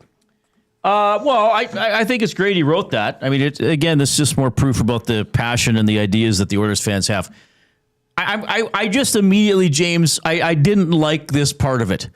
Bobrovsky's glove was in place before 97. He even got the pass in the Stanley Cup final. Yeah, and he scored an overtime goal, didn't he?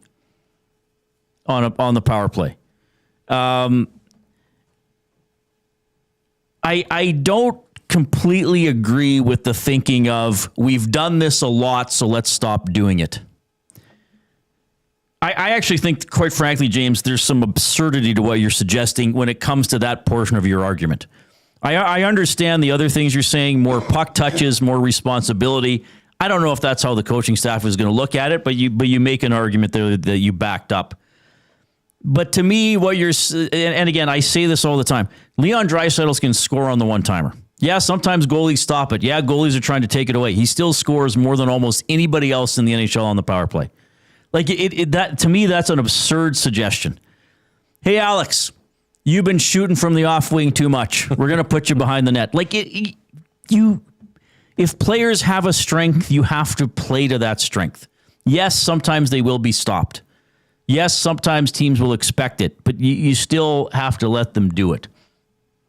So I buy that argument. That's like, well, Bobrovsky almost stopped that one and stopped a few other ones, so it wasn't working. No, I think it was probably still a better offensive option than a lot of players have. It's like, don't take that, like, don't.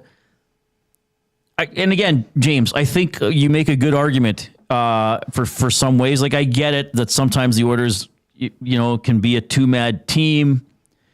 Actually, James, what you just put in the nasty chat, McDavid referenced specifically that about how they were trying to get the puck into the Florida zone in Game 6 and couldn't get it in. It wasn't about the power play. But let's not overthink things here. If there are certain things that work, you know what, Wayne?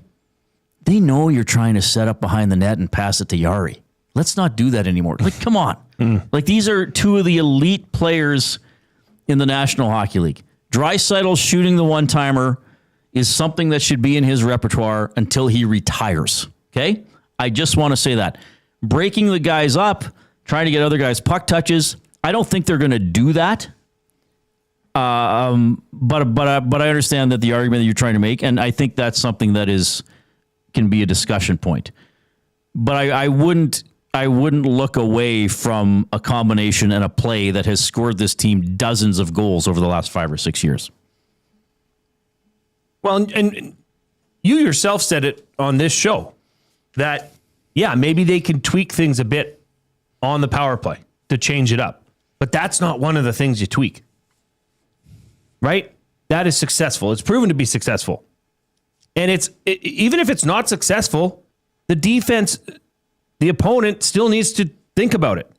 So if you're taking one of the 4 defenders on the ice and saying they have to watch for that cross-seam pass to Draisaitl, well, that's opening something else up somewhere else on the ice, right? Yeah.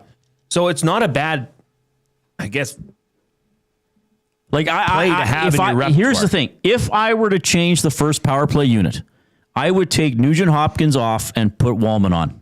Yeah. I would have Wallman and Bouchard, both, one's at the high point, one goes off to the top of the circle as another option to shoot or pass. That would actually be my change. I wouldn't split Leon and Connor up on the power play because that's a time, because we talk a lot about that, splitting them up 5-on-5, or how often do they play together? But I think is the power play, that's the play time. That's when you can say, okay, boys, go play some road hockey. Go on your instincts and get each other the puck. That to me, I would not split them up on the puck. So James makes good arguments. He doesn't sway my thinking about it, but he makes arguments that I think we can discuss. How much do the Oilers depend on their first unit power play as compared to other teams in the NHL? Are they more dependent on it, or about similar to? One of the. I mean, you do watch other power play units where the power play unit, the first unit plays a lot. So some of them roll out too. Some of them you can't tell them apart, but there are others that would play 90 seconds. But I mean, I think to James's point, it would obviously be beneficial for this team if they could have two power play lines that they could roll out that could be successful. Right. And maybe not burn one unit out, or I do think there's something to say about that, is to getting the other group touches, getting the other group goals, so they're contributing. And then will that equate to an increase of offensive production in 5-on-5 play?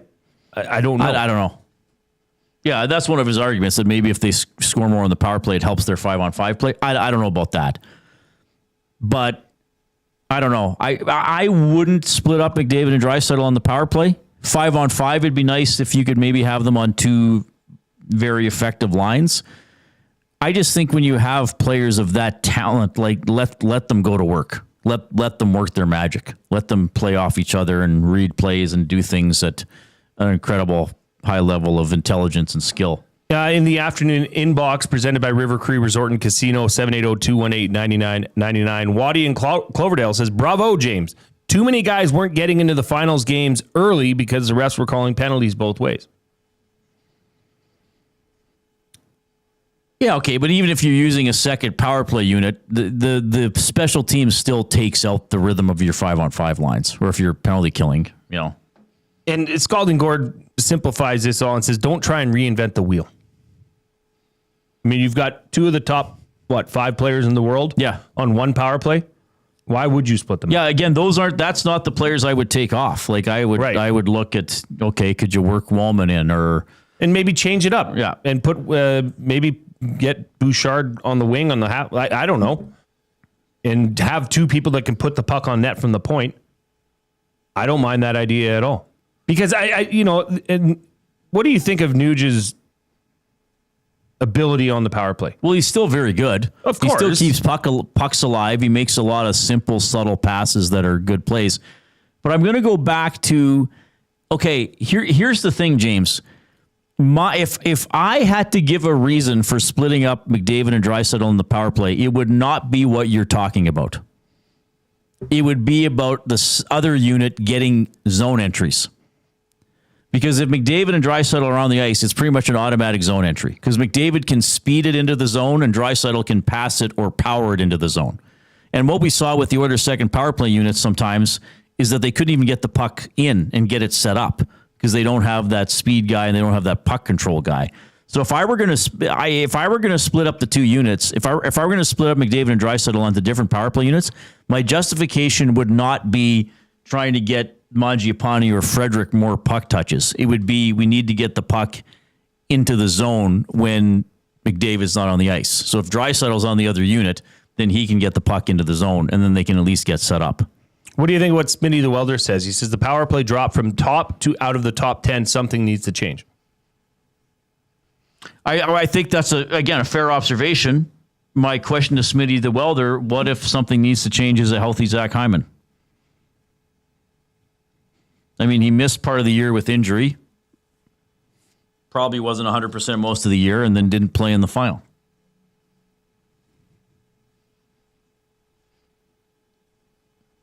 We'll see. My change wouldn't be putting Draisaitl and McDavid on different units. It would be maybe trying something a little different with that number one unit while still keeping their strength of Draisaitl firing from the off wing and scoring a lot of goals from there. That's all I'm saying. It's an interesting point. What do I know? Well, you know a lot about river lines. Certainly do. Clearly. 780-218-9999 is how you can reach us. That, of course, is the afternoon inbox. It is presented by River Cree Resort and Casino, home of the kitchen restaurant. Sundays and Mondays, 50% off the entire menu that's available Sundays and Mondays, 5 p.m. until close.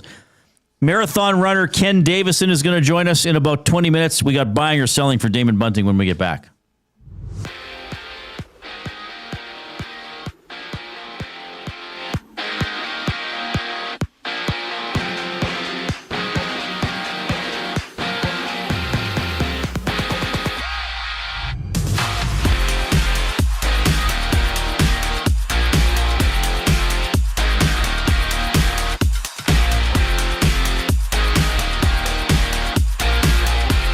CFL Week 11 kicks off tonight with the Blue Bombers taking on the Redblacks. Winnipeg sits at 4-4 and looks to climb above 500. Kickoff is at 6:30.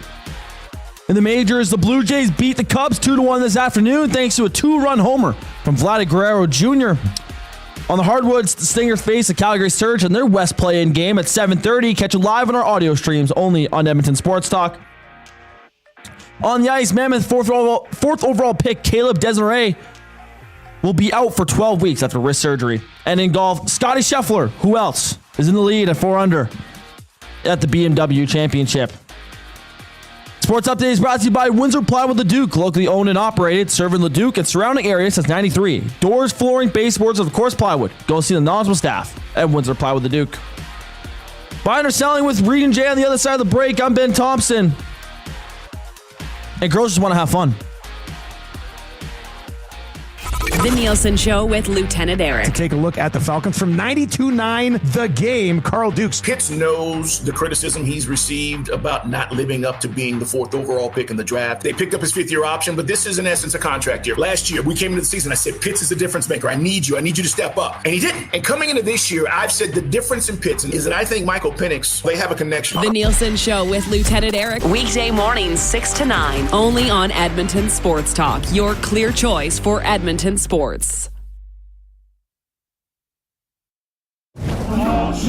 Get ready for royalty with Elvis Presley and Elton John tributes at River Cree Resort and Casino. All Shook Up pays tribute to the 3 eras of Elvis in one magical show on August 17th. And catch Elton Ron, a tribute to Elton John, live on August 29th. Elton Ron will give you a taste of the Rocket Man in Canada. Get your tickets for both shows at rivercreeresort.com. Since 1952, William Huff has been the heartbeat of Edmonton's advertising world. From humble beginnings to a citywide powerhouse, we've been the go-to for signage from print to design and installation. Partnering with Edmonton's top sports franchises and major events, we've helped shape the city's global reputation. Our secret? Unmatched customer service, decades of experience, and a passion for excellence we call the William Huff Advantage. Visit us online at williamhuff.com. Okay, 2 kids, 2 backpacks, lunch bags. Wait, where are the school books? Back to school doesn't have to mean the everyday rush and stress of looking for your kids' items. Have more zen in your mornings. Find space for your family's needs with Sentinel Storage. Go back to school with 4 weeks free. Reserve your space today and find the peace of mind your morning needs. Visit sentinelstorage.ca. Buy Canadian, store Canadian.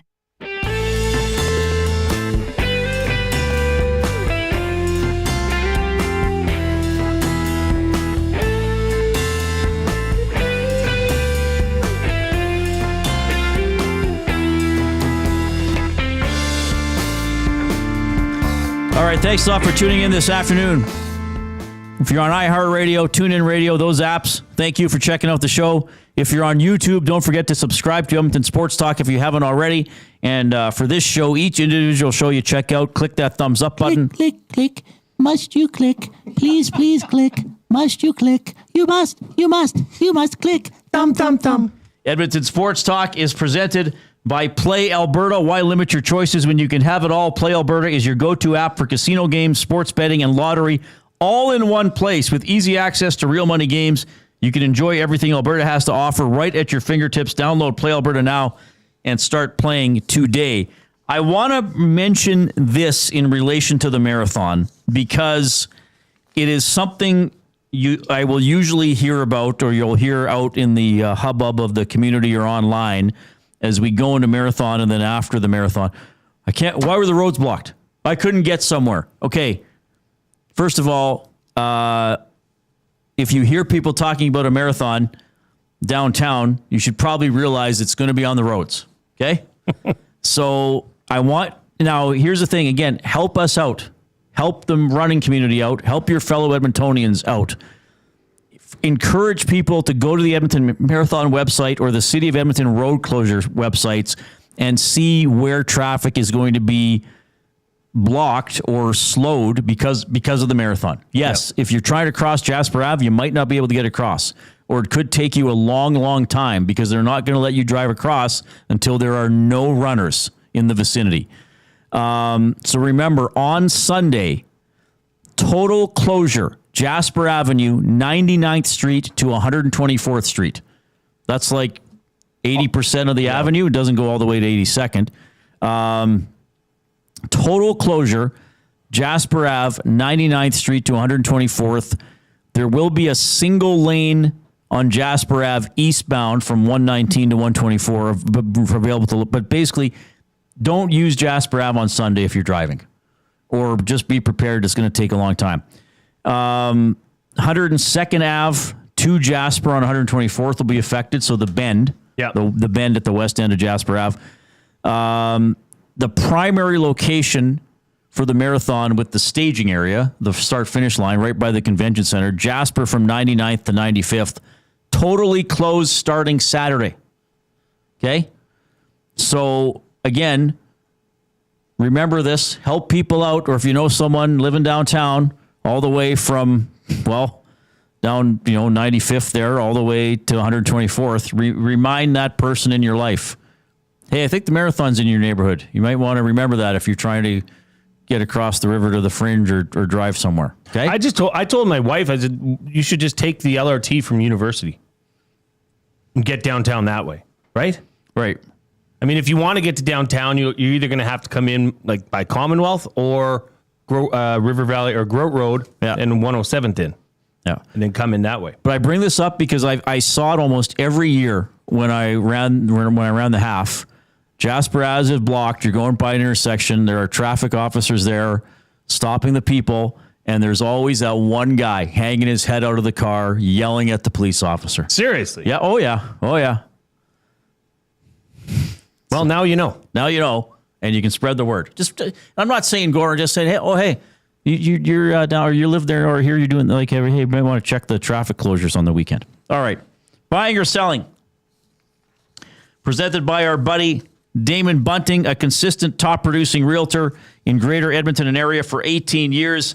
He and his team would love to help you find that right home or make the move from your current home. Community-driven, he understands what it takes to make a difference in our city. Check him out, DamonBunting.com. Instagram handle, Damon Bunting Real Estate. Okay, Reid. Okay, do you want me Jay. to go first?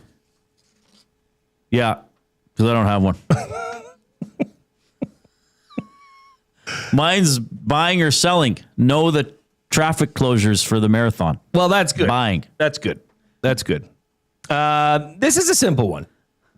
And it's a fun, lighthearted. I know we had an in-depth Oilers discussion there. Yeah. It's National Creamsicle Day. Oh, my God. I love creamsicles. Buying or selling, the orange creamsicle is the best when it comes to creamsicle flavors. I'm not a creamsicle guy. I don't even know if I can answer this.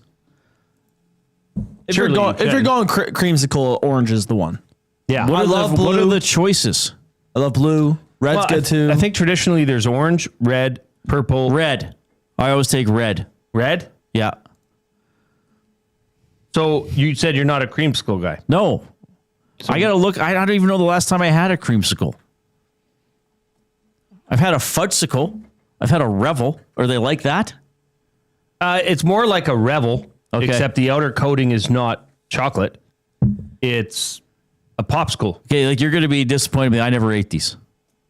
What do you get? I would get when I was a if you kid. go down When the I was a freezer kid, aisle? when I was a kid, I would get a Revel or a fudgesicle. And I do not keep this type of product in my house. I'm not saying I wouldn't eat them. I don't either. I don't have a single creamsicle in my house right now.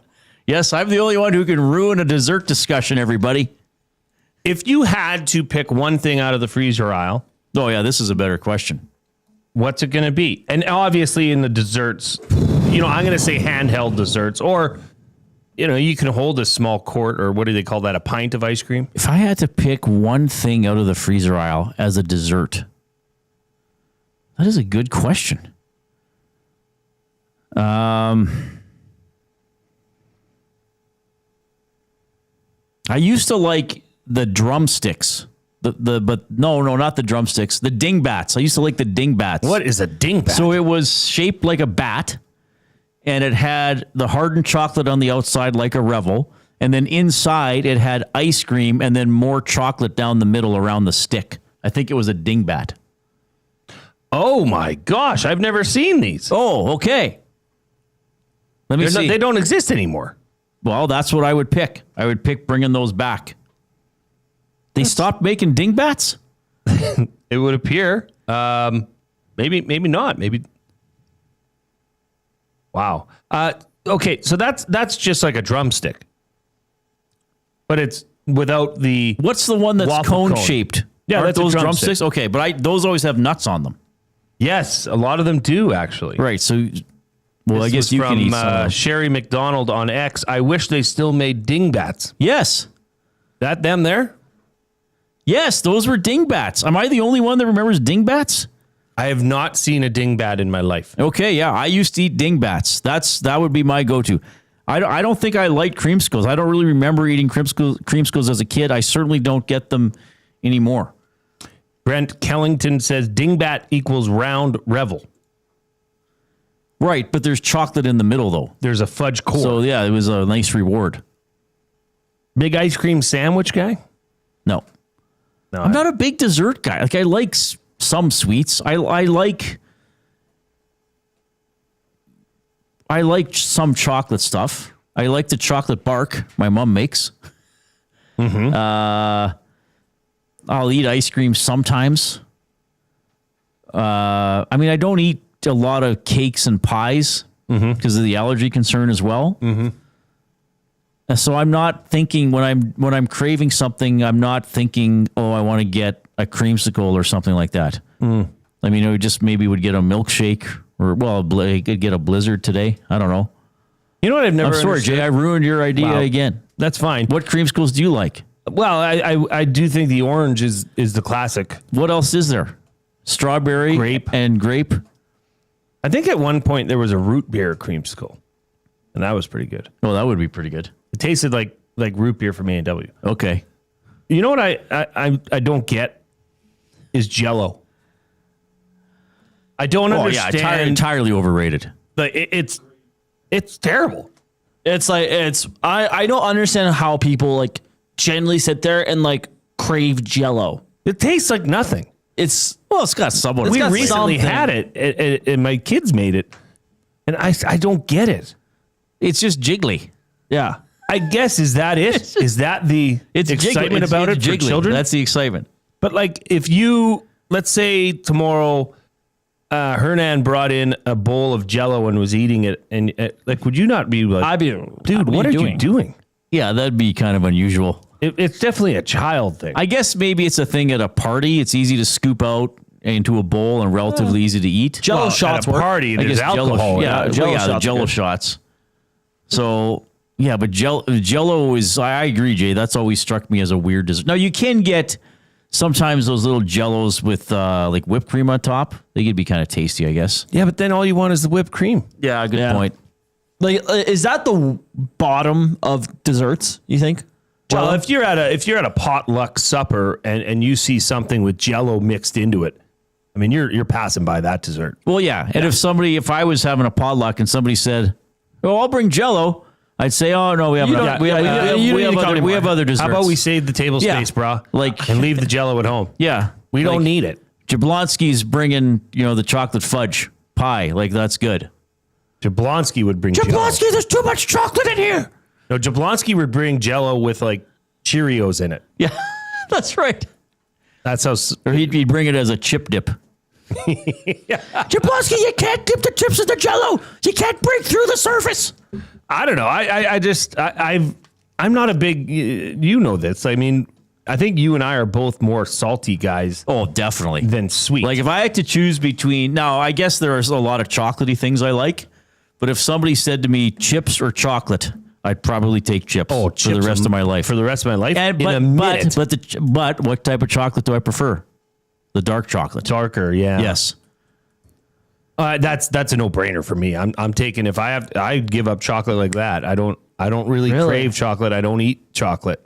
It's like me for chips. I like chips, but I'm not like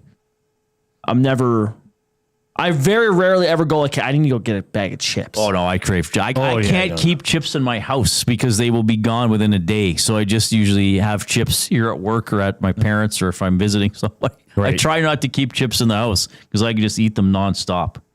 What was your creamsicle idea that I ruined? Oh, it's just a creamsicle discussion. I thought you were much higher on creamsicles than it turned out to be. I have nothing to say about creamsicles. I'm sorry. Oh, I'm aware. Chips, yes. Oilers power play, yes. Running, yes. Creamsicles, take them or leave them. Get them away. Well, leave them. Well, and don't forget, if you want to take it to the next level with Reid, you bring him a nice ripple lay or plain ripple trip. What was the chip with French onion dip? What was the chip that Barry the Cheater brought in today? The Mexican chili. Yeah, Mexican chili. I believe they are gone. Mexican chili chips would pair well though with a French onion. Yeah, you can dip the Mexican chili the chip, even though they have a flavor. It's really good. You can dip flavors into dips all the time. Yeah, I heard somebody say the other day, and this is the only way I've made nachos practically my whole life, is using Doritos. Oh yeah, we were talking about this. Like, I've never made nachos with Doritos. You don't what? I've never. What do you use? Just a plain Tostito? Plain Tostito rounds. Yeah, which is fine. But you just get so much more flavor out of Doritos. That's too cheesy. There's no such thing as too cheesy. Have you ever had taco in a bag? Yeah. Speaking of the fringe. Okay, taco in a bag's great. I feel like taco in a bag when you first dive into it, it's like, oh, this is so good. And then about 3/4 of the way into the bag, you're like, I'm ruining my digestive tract. I'm eating the most unhealthy thing ever. But it is a neat It's a neat idea. It's really easy. Yeah, and you see them prepared in front of you. They cut the bag open and put everything in there. And you got to get that thing loaded. You got to get the sour cream. You got to get the salsa. You got to get the cheese. Yeah. I think the first onions. taco in a bag I had was at the Fringe. You're going to the Fringe tonight? I have a show at 8:00 tonight. Okay, are you going to get taco in a bag? No, not tonight. Because I'm just going meeting somebody and we're going to the show. Is it in like the? It's just off. It's at Sugar Swing, so it's like down. It's south of the. That's the name of the venue, the Sugar Swing Ballroom. What is Sugar Swing? It's like 80th Avenue and 100th Street. What do they do when the Fringe isn't on at the Sugar Swing? I think they have dance lessons. What kind of dance? Oh, swing. Yeah. I guess. I'll get a brochure tonight. All right, our very special guest is here and ready to go. He is he's over 130 marathons. We'll get the exact number when we bring him in. Ken Davison is going to be our Past the Pantry Athlete of the Week.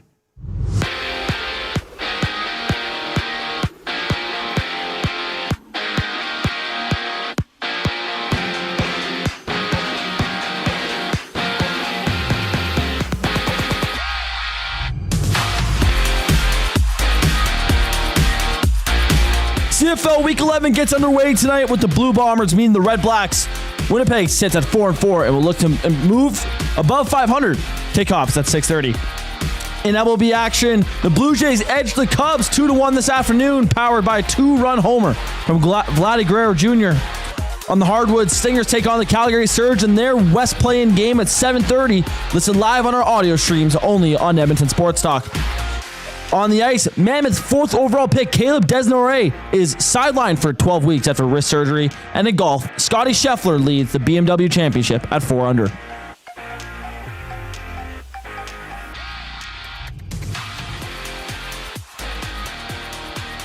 Ken Davison on the other side of the break. I'm Ben. And congrats, you've been sports updated.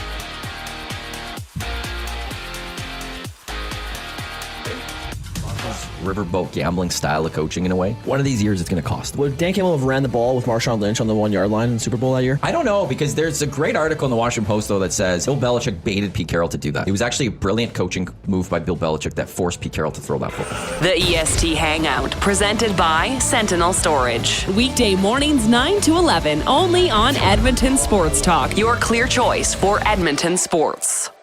Summer in Edmonton means 3 things: warm weather, long nights, and plenty of sports. From the lake to the links, you can boost your summer fun with hundreds of casino games, live betting on your favorite sports teams, and access to popular lotteries. All in one app, anywhere in the province. Download the Play Alberta app today and deposit $20 or more with promo code YEG50 to claim a $50 free bet. That's promo code YEG50 for a $50 free bet on us. Redeemable once per Play Alberta account. Remember, if you gamble, please use your game sense.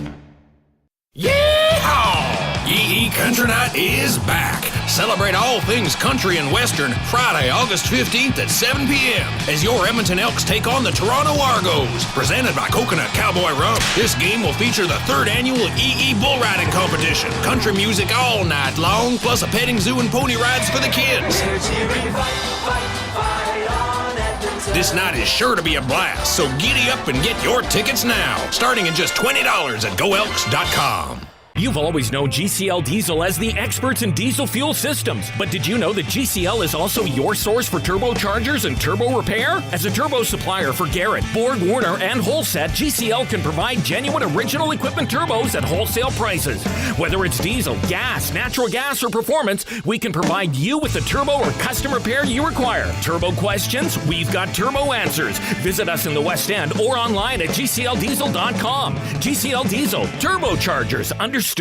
Goodbye. You sure are going to miss them, but their room would make a great yoga studio. Store their childhood treasures safely with Sentinel Storage and find some space for you. Try 4 weeks free. SentinelStorage.ca.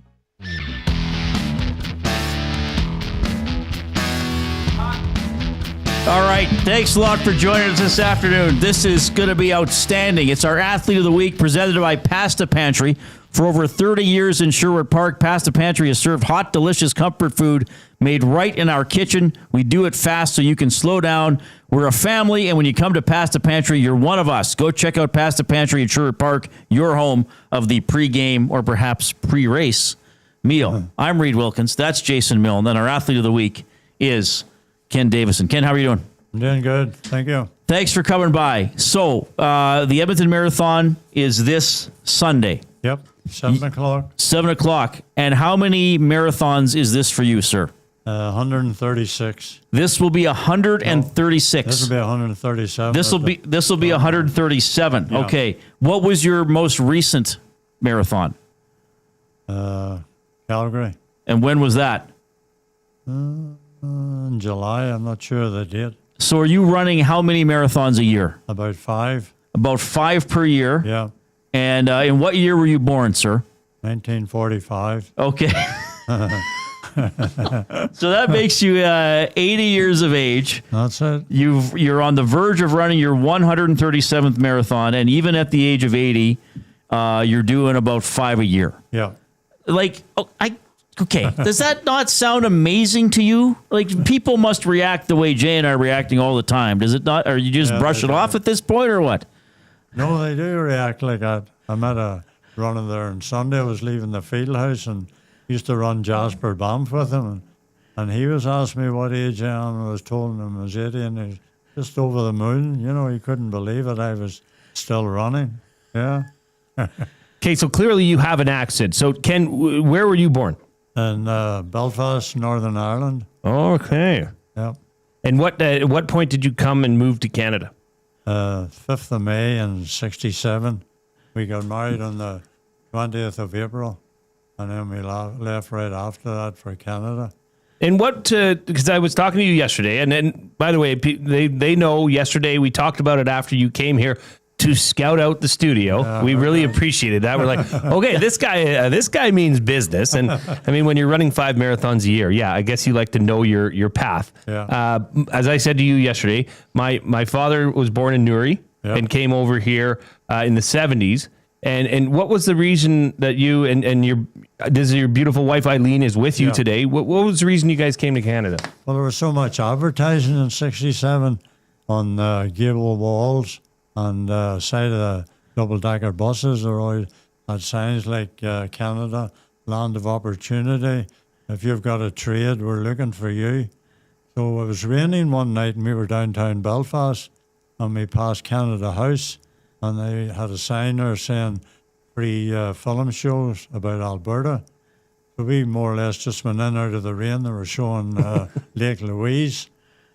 So after that, the immigration officer was talking to us, and he said, "Are you thinking of going to Canada?" I says, "Well, I had it in the back of my mind. I would like to try it maybe for 2 years or so." And he says, "Whereabouts you thinking of going?" I said, "I'd like to go to Toronto. I don't know any other place." He said, "No, you don't want to go to Toronto. That's like living in Belfast with all the industry.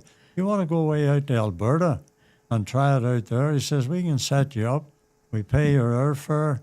Give you a letter, you give it into immigration in Edmonton, and they find you a job for a year, and then we take, I think it was $30 of your wages to pay the fare off after that."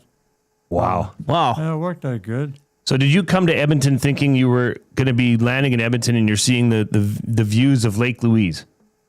Yeah, kind of, yeah. Yeah. And it's not going to rain like in Belfast, eh? Well, that's It's got true. better weather here. What scared me was the size of the cars, because I was used to a mechanic and working on the little British cars, and then we're at the airport because the immigration officer said there were little green fern in your lapel and then I can recognize you.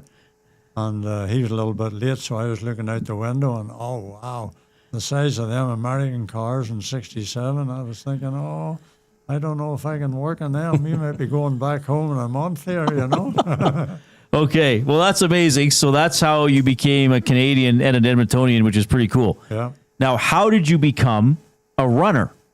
Well, I always did like running. I played soccer in Belfast, and then we come over here. I knew Chris Braden. He used to be a big shot in the Edmonton City Police. He got me on the police team, but I only played for them for a year because Man, it was rough. I think all the other teams thought you were a policeman, and they kept going for your ankles all the time. They weren't worrying about trying to get the ball. So I left that team, and then I went to the Inter-Nomads at the University of Alberta and played with them for a while. And they were down in Rundle Park, and the game was over, and there was a road race going on. So I just wandered over there, and I was standing watching it, and the lady came over and said, do you like running? I says, well, I play a lot of soccer. She says, well, we have a running club here, and we meet every Wednesday night and Sunday morning at the Kingsman Fieldhouse. She says, why don't you come down and try running with us? And that's how it all started. You know, and down joined them, and then never looked back. It was the Edmonton Roadrunners at that time. Yeah. Okay, so what about your very first marathon? When did you decide to tackle that? What's the story there? Well, we're down in Kamloops, 1980, I think it was, and that was my first marathon down in Kamloops. And I swore that would be my last one because I ran in tennis shoes. I didn't know there was runners back then, you know, shoes. So I had a nice pair of tennis shoes with a green stripe and all. Oh, they looked nice. But I'll tell you, at 20K, they had blisters on just about every toe on my foot. And I swore once I finished this, that was the last of that nonsense, you know. I wasn't going back to it. But as usual, it always wears off like in a couple of months, and you're just itching to get back at it again, you know. And that's how it all started, really, in Kamloops. Yeah. So you hadn't really trained that much for your first one? You just went and did it? I just did the soccer, did the training with the soccer, and then we went out and ran the Kamloops Marathon. Yeah. Yeah. Yeah, your feet must have been in horrible shape. Yeah, okay. Sore, you know. So, but then you thought, you got the bug out of that? You thought, okay, wait a minute, I can actually focus on this and it's something I can do? Yeah. And then found out there's a group meeting in Harley Park every Sunday at 8:30. And so I went down there and joined them, and it was John Stanton and his two boys. They were only, you know, up to my waist then. And we used to run out of Harley Park every Sunday before the running room was ever thought of. And we go up Grove Road and round Saskatchewan Drive and then back down again. And that's how I more or less got into running, and the first time I ever met the Stanton family. Yeah. That's amazing. Ken Davison's our Past the Pantry Athlete of the Week. He's going to run his 137th marathon on Sunday. He is 80 years of age. Now, along the way, have there been 10Ks, half marathons, a bunch of, or do you only, like, if it's not 26 miles, it's not for Ken? No, we used to do the 10Ks. There used to be one they called the Watermelon Run. I think Edmonton Journal put it on in Harley Park. We used to do that every year. And Kingsway Mall used to have a race, and Sun Paper had the Sunshine Run and everything, but they seem to have all faded away now. There's not as many as there were, and they were really cheap that time. You know, it was only like $10, and you got a T-shirt and everything for that, you know. But yeah, it's a little different now. More or less, prices getting up, and there's not as many around. Right. Yeah. So throughout your running, throughout all these marathons that you've ran, 137 coming up on Sunday, that's just incredible. But what's the biggest takeaway from that? What's it, you know, because, you know, Reid and I have been talking, and there's a sense of, you know, a euphoric feel when you finish that. Is it still the same after, you know, your 137th marathon as it was finishing your first or fifth marathon? Yeah, it is kind of thing, like, especially coming down Jasper at the end. It's like being in the Olympics. You're out in the middle of that road, and the crowds at each side. It's just like something you'd see in the stadium, you know, when you're watching the Olympics. It's a fantastic feeling, and especially when you can see the finish line. I got cataract surgery, so I'll be able to see the finish line this time. I was kind of all blurry last time, you know, but it'll work out good. Yeah, it's a great feeling. And then it's really good whenever you finish it, you know, and you're still upright walking. It's a good feeling. Okay, so you mentioned being upright and walking. I mean, you've been running a long time. You've been running marathons a long time. and I was talking earlier in the show, like I've had some injuries that have really affected how I can run. Yeah. What's the worst thing, or maybe you've been totally healthy, but if not, what's the worst thing you've had to battle through along the way or that set you back? Last year in Honolulu, I had a hernia. I kept putting it off, and it popped out in Honolulu at I think it was the 23rd mile. So I had the doctor said if it ever pops out, you have to lie on your back and then force it back in again. Jeepers. So I did that, and then I ran the rest of the marathon with my hand down my shorts holding it in. But I didn't fly all that way to walk or quit the marathon, saying I was that close to the finish. I was going to finish it, so I did. Yeah. Toughest guy in the city right here, everybody. My goodness. Oh, my. Okay. So, but anything else along the way? Like major knee or feet issues or just general the fatigue? You've been really lucky, eh? Yeah, I've been lucky. I pulled a hamstring there because I came fourth last year in the Honolulu one. So I was doing speed work at Barefacey. Wait a minute. You just, my age group. Still, what was it, 70 plus? What were you in? 70 plus, yeah. Last year? Still, like 75 plus, yeah. That's incredible. Yeah.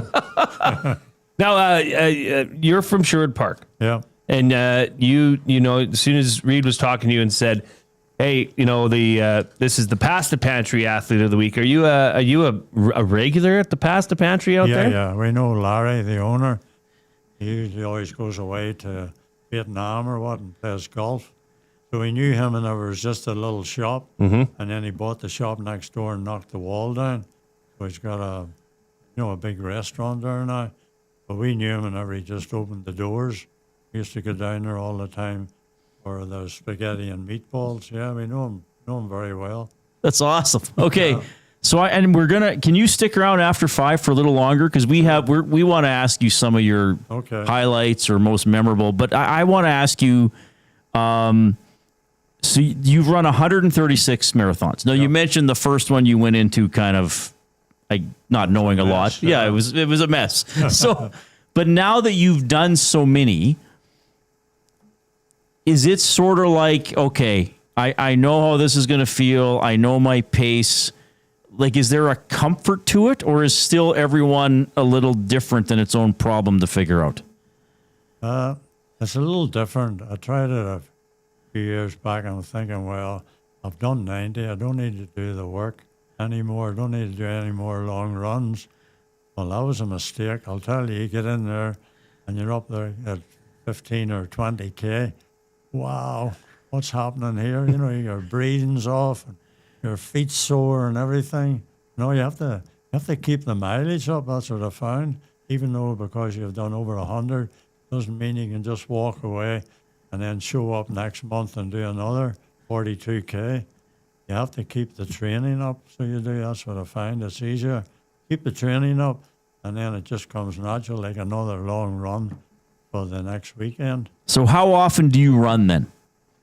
Well, I do speed work on Tuesday morning at Barefacey Track with a group, and then I run Wednesdays, Commonwealth Stadium. We do the stairs there with November Project, and then Friday we run Walderdale Hill with the November Project, and then do my long runs Saturday and Sunday out of the Kingsman River Road up to Lansdowne and Aspen Crescent and back down to the Kingsman. How far is that about, do you think? It's about 28K. Okay. And you're doing some other speed work and stairs other days of the week? Yeah, through the week. Anybody feel lazy listening to the show right now? Unreal. Anybody feeling like they shouldn't have complained about the elevator not working and going up 2 flights of stairs? My goodness. Okay, Ken, you're amazing. We're not done with you. Can you stick around? Sure. Because we have some other questions for you. By the way, this is a great audience participation too. If anybody has a question for Ken, text in 780-218-9999, the River Cree Resort and Casino inbox, or throw it in the nasty chat on YouTube, because we may have a listener, or because even when Jay, we were talking about Jay running the half on Sunday, people were like, "Oh, really? I've thought about doing it." So we had John Stanton on.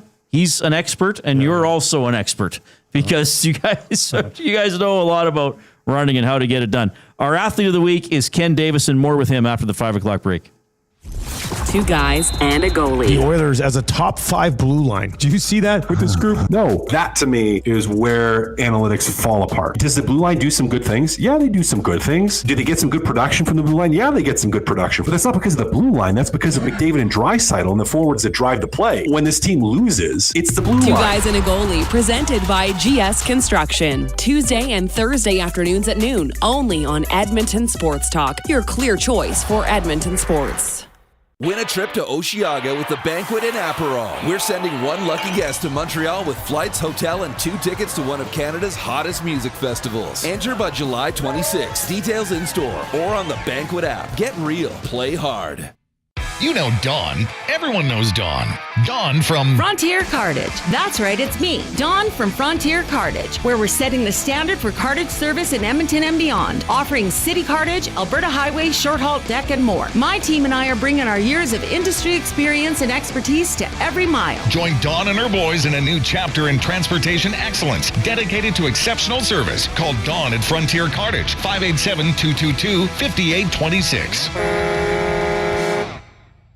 At Mind 360, we invite you to embark on your mental health journey in a safe and comfortable space. Conveniently located in St. Albert, Mind 360 has a diverse team of experienced clinicians that offer a broad range of tailored services for children, adults, and families. Furthermore, we are very proud to serve our military, veterans, and first responders. If you're looking for counseling, treatment, or assessment, understand that you are not alone. Contact Mind 360 at mind360.ca to book an appointment today. Looking for quality building materials and friendly advice? Visit us at Windsor Plywood Leduc, family owned and locally run since 1993. From interior materials for doors, flooring, baseboards, and all the finishing touches to all you need for your outdoor projects like cedar lumber for decks and fences, plus all the plywood you'd need. Our full-time on-staff carpenter can help with anything odd-sized or custom, and from domestic hardwoods to exotic selections, we've got you covered. And if we don't have it, we'll track it down for you. Windsor Plywood Leduc. We're the experts you need to know.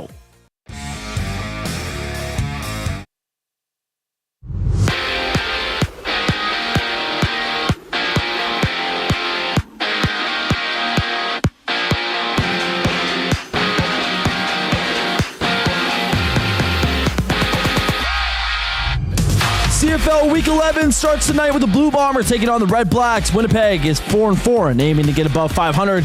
Kickoff is at 6:30. In the majors, the Blue Jays down the Cubs 2-1 this afternoon with Vladdy Guerrero Jr. delivering a 2-run homer. On the hardwood, the Stingers square off against the Calgary Surge in their West play-in game at 7:30.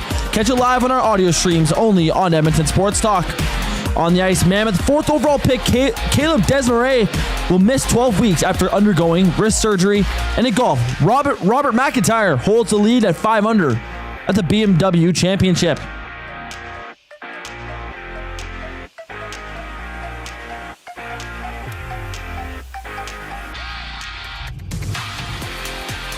Ken Davison on the other side. I'm Ben Thompson. Stay gold, Pony Boy. You stay gold.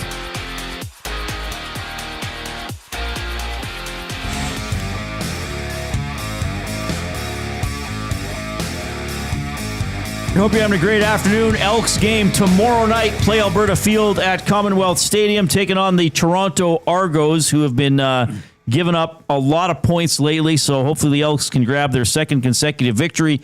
We will have the Green and Gold kickoff show with Jay Milne and Matthew Wannick at 6, and then they're on after the game for the Green and Gold post-game show. Our Past the Pantry Athlete of the Week is with me here, Ken Davison, in studio. Thanks a lot for coming in. He is going to run his 137th marathon in Edmonton on Sunday. He is 80 years of age. He has been running since 1980, so doing about 5 marathons a year. I got a great email from your son, Colin, who says you've done New York. You've been running a lot in Hawaii. How many times have you run in Hawaii? Quite a few. 12 times. 12 times.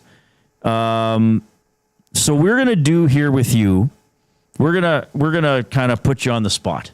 Okay, we're gonna do our afternoon debate for Edmonton Garrison Memorial Golf Club Fall in for flavor and fairways. Edmonton Garrison Memorial Golf Club open to the public with Twilight Golf specials that go easy on your wallet and wings so good they should be on parade. Hit the course, crush some wings, soak in the sunset. Visit egmgolf.com to book your round today. So we're going to get your best, well, maybe in some cases worst memories and experiences. Mex has a question. Do you listen to music while you run? No, I don't, actually. I tried it the first time, and I had a kind of a cheap one on my arm, and it stuck at Telstar. I was getting a sore head listening to it for all them miles, so I never did get a new one, so maybe I'll look into that for next Father's Day or something. Okay, so if you could, or if you had the updated one, or maybe your sons pitch in and get you something so you can listen to, what would you be listening to on your run, Ken? The 60s music. Yeah, what would be up there? What's your name a couple bands per se? Them. Them. To be from Belfast. Okay. Yeah, and most of the 60s records, I love them. You know, like Petula Clark and Daniel O'Donnell. Daniel O'Donnell. My dad listens to Daniel O'Donnell. That is awesome. Okay. You said it earlier. You ran your first marathon in a tennis shoe. Yeah. Over the years, there's been so many different brands and innovations in footwear. What are you wearing? What have you found to be the one that works best for Ken Davison? Adidas or Nike. I like a Nike because the heel kind of slopes up at the back a little bit, and I pronate a little bit, so it wears the side of the heel out. But with Nike, the heel going up, you get a more mileage out of the shoe. It doesn't wear the heel out with me pronating a little bit, you know. Mm-hmm. So it works out good, and I find them very comfortable for doing the mileage. How many shoes would you go through a year? If you're running 5 marathons a year, how many shoes you burning through? Not really too many. There's probably maybe 2 or 3. Just I upgrade the inner sole. I fit new inner soles in it all the time, and that seems to help. I don't get no injuries or nothing like that, but usually about 3 a year, you know. And then I donate them to the Drawson Rec Centre. They're looking always for used running shoes, and usually tie the tails together and take them out there and put them in the blue box in our Drawson Rec Centre. Yeah. Okay, so other than Edmonton, what's the most exotic location in which you've run a marathon? I'll have to say Honolulu. Okay. I like it because of the weather and the atmosphere. They keep that finish line open in the Honolulu Marathon right to the last runner comes in. It's sponsored by Japanese Airlines. So the Japanese are in Honolulu for 4 days. Place is full of them, and they're all in the marathon, but some of them just call it a day out because whenever you're coming back, there's groups of them just walking up with McDonald's milkshakes. They're just out for a day walk, you know. But we finished the Honolulu Marathon and back to the hotel, got washed, and then went out for supper and went back up to the finish line. There was 19 hours on the finish line, and they were still coming in. The older Japanese gentlemen, 19 hours later, yeah. So you mentioned McDonald's. What's your diet like in general? Do you eat pretty well? And then do you have a post-race guilty pleasure that you go to? Well, we used to have a post-race pleasure. It used to be, used to wake up at 4 o'clock and then take a can of Campbell's Canadian French pea soup. But Campbell's dropped the line. So now we're back to oatmeal again and hot milk. So it's not really the same. It doesn't seem to last the whole marathon, so it carry the gels to carry me through that. But the Campbell's Canadian French sea soup, it was just great. I never got cramps or nothing. Wow. But before that, I used to feel it right, like on the mileage end, it was 19 miles or like around 30K. I felt really drained, but the soup really kicked in. But the oatmeal's, it's not bad, but I have to take like 5 gels every 5K. Yeah. To get me through that, which works out okay. I've never heard of that. The Campbell's, was it the French pea soup? Yeah. That you'd have it early in the morning before the run. Yeah. And what about after a race? Do you have a beer or a glass of wine, ice cream? I don't drink. No? No, never drank, never smoked. No. Just probably Gatorade or something like that. That lemon flavored, I like it. Got a kind of a little kick to it. That's incredible. Yeah. I wanted to, your son, as Reid alluded to, sent in an email. Colin said that, you've done virtual marathons as well. Yeah. So you've done for instance, the Dublin Marathon or the Belfast Marathon, but you do them here. Yeah. But you sync your Garmin so that they can then, record your race time and send you a T-shirt. Yeah. But he says, he says, this is a quote from his email. Of course, my dad wanted to do them in real time, so he would be running in the dark as it would be 2 p.m. in London, England, when the actual run would be happening. He says he's a little crazy. Yeah. I'll talk to him later. Well, I did the Dublin Marathon, and the rule wasn't that. Usually they give you 30 days to do the virtual when you sign up. Like I signed up there last week for Los Angeles, so I have to do that any day in October. They're not worried what day as long as I do it. So you send the money in, and you plug your Garmin into the computer, and they give you a code to come up for the Dublin Marathon, and then the code goes on your Garmin watch. And with the Dublin Marathon, they wanted you to run at the same time as we're running it in Dublin. So in Dublin, it was 12 o'clock lunchtime, 5 o'clock here. So I usually run at the River's Edge in Fort Saskatchewan. And that park doesn't open until 6 o'clock. I had to be there at 5. Says you get a ticket, you get a fine. So I went to the RCMP and told them I was doing that virtual marathon and would it be okay to get into that park at 5 o'clock? So the constable said to me, if you're crazy enough to be up there at 5 o'clock, we are certainly not going to be giving you a ticket. We'll be lying on our bed thinking about you. And was it snowing that day, you said? Yeah, it was starting to snow. And I got a bit of a scare that day because I had my iPhone. And usually the iPhone, there's no noise from it. And it's really quiet out there. And I was running in the snow. And all of a sudden, my iPhone, the voice came on and says, congratulations, Ken, you're at 5K. Just look to your left and you'll see the main park in Dublin with all the flowers.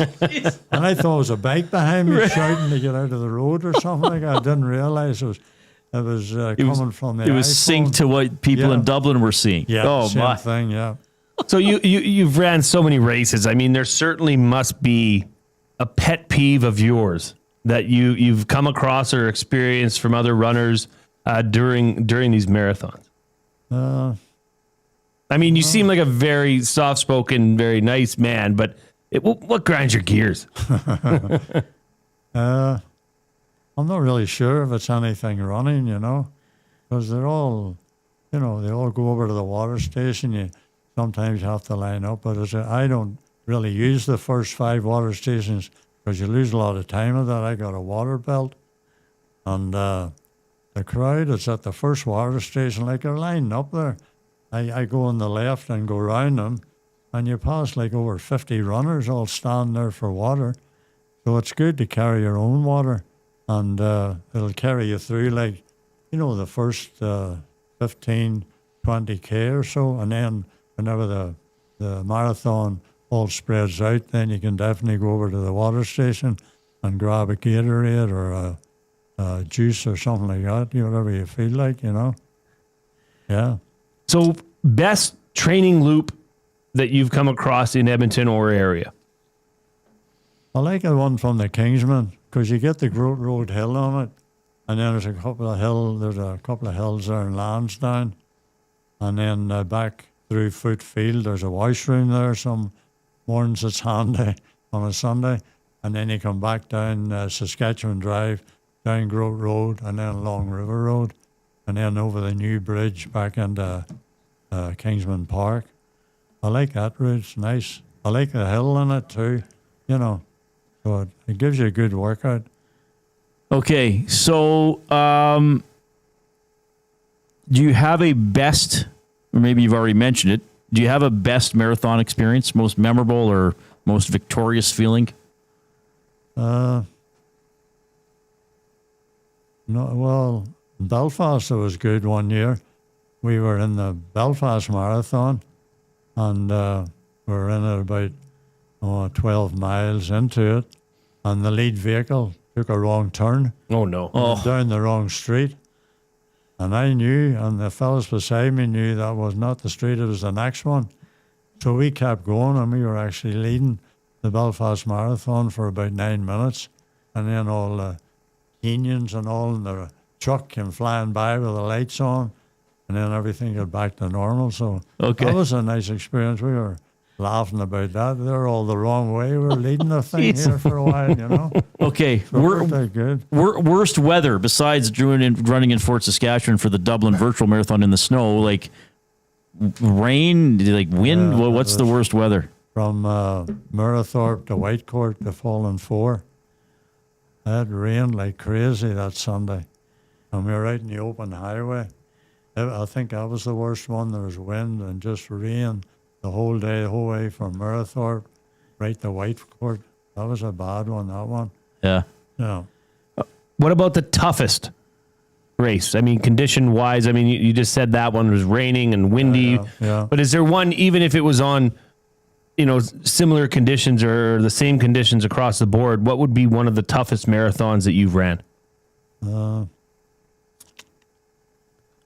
I can't really pick one. They've all got their little hills and long hills in it, and you feel them after getting up there to 35, 38 kilometers, No, there's not really one that sticks out worse than the other. They've all got little sections in there, but the Edmonton one's nice and flat. You get up around the old museum there and down around Ava Boulevard.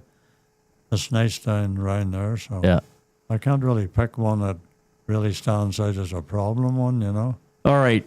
Ken, this has been incredible. Thank you so much for coming in.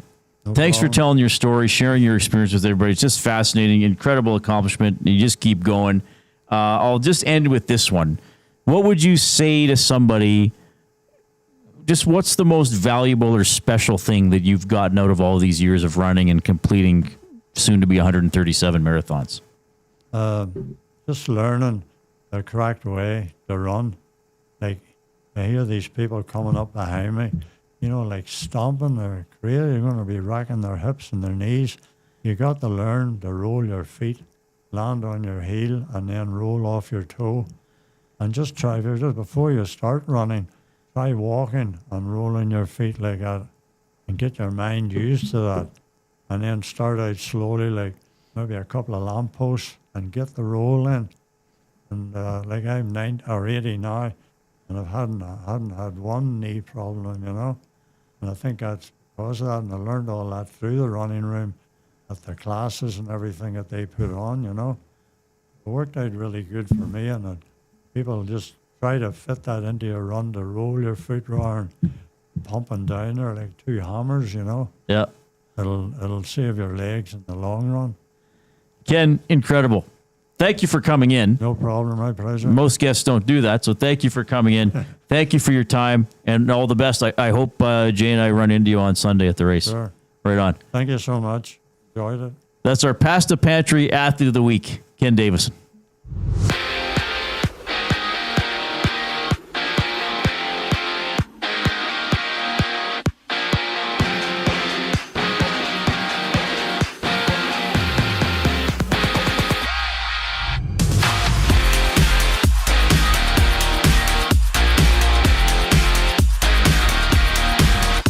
CFL Week 11 starts tonight with the Blue Bombers taking on the Redblacks. Winnipeg is 4-4 and aiming to get above 500. Kickoff is at 6:30. In the majors, the Blue Jays down the Cubs 2-1 this afternoon with Vladdy Guerrero Jr. delivering on a 2-run homer. On the hardwood, the Stingers square off against the Calgary Surge in their West play-in game at 7:30. Catch it live on our audio streams only on Edmonton Sports Talk. On the ice, Mammoth 4th overall pick Caleb Desmarais will miss 12 weeks after undergoing wrist surgery. And in golf, Robert McIntyre holds the lead at 7 under at the BMW Championship. More of Reid and Jay on the other side of the break. That's your update. Last I checked, I'm Ben. The oil stream. Which trade /signing /hiring /firing /draft pick by the Oilers was the biggest blunder to hinder them from winning the cup? I'll put Lucic signing. I think the Jack Campbell one's pretty obvious. Big Uke says Shirelli in general. But that could be it. I mean... And that's a good point. It was because he kind of started good. It did start. The Oil Stream, presented by Boston Pizza. Monday, Wednesday, and Friday afternoons at noon. Only on Edmonton Sports Talk. Your clear choice for Edmonton sports. Summer in Edmonton means 3 things: warm weather, long nights, and plenty of sports. From the lake to the links, you can boost your summer fun with hundreds of casino games, live betting on your favorite sports teams, and access to popular lotteries. All in one app, anywhere in the province. Download the Play Alberta app today and deposit $20 or more with promo code YEG50 to claim a $50 free bet. That's promo code YEG50 for a $50 free bet on us. Redeemable once per Play Alberta account. Remember, if you gamble, please use your game sense. Avocado and feta dip, passion fruit cheesecake, and cocktails that taste like summer in a glass. Try the new feature menu at The Banquet. Refreshing, craveable, and made for sunny days. The Banquet. Get real. Play hard. Get ready for royalty with Elvis Presley and Elton John tributes at River Cree Resort and Casino. All Shook Up pays tribute to the 3 eras of Elvis in one magical show on August 17th. And catch Elton Ron, a tribute to Elton John, live on August 29th. Elton Ron will give you a taste of the Rocket Man in Canada. Get your tickets for both shows at rivercreeresort.com. Okay, 2 kids, 2 backpacks, lunch bags. Wait, where are the school books? Back to school doesn't have to mean the everyday rush and stress of looking for your kids' items. Have more zen in your mornings. Find space for your family's needs with Sentinel Storage. Go back to school with 4 weeks free. Reserve your space today and find the peace of mind your morning needs. Visit sentinelstorage.ca. Buy Canadian, store Canadian.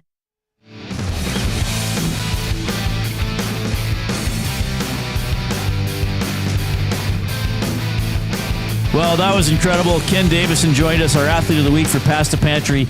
He is 80. He's going to run his 137th marathon in Edmonton on Sunday. His son, Colin, has provided a limerick. Kenny from the Emerald Isle, like Forrest, often running a mile. Not famous like you two, always needs new shoes to complete marathon's 26 miles. Pretty good. Pretty good. And Colin gave us some background on his dad as well that helped us guide the interview a little. Well, and his son, Scott, I know as well.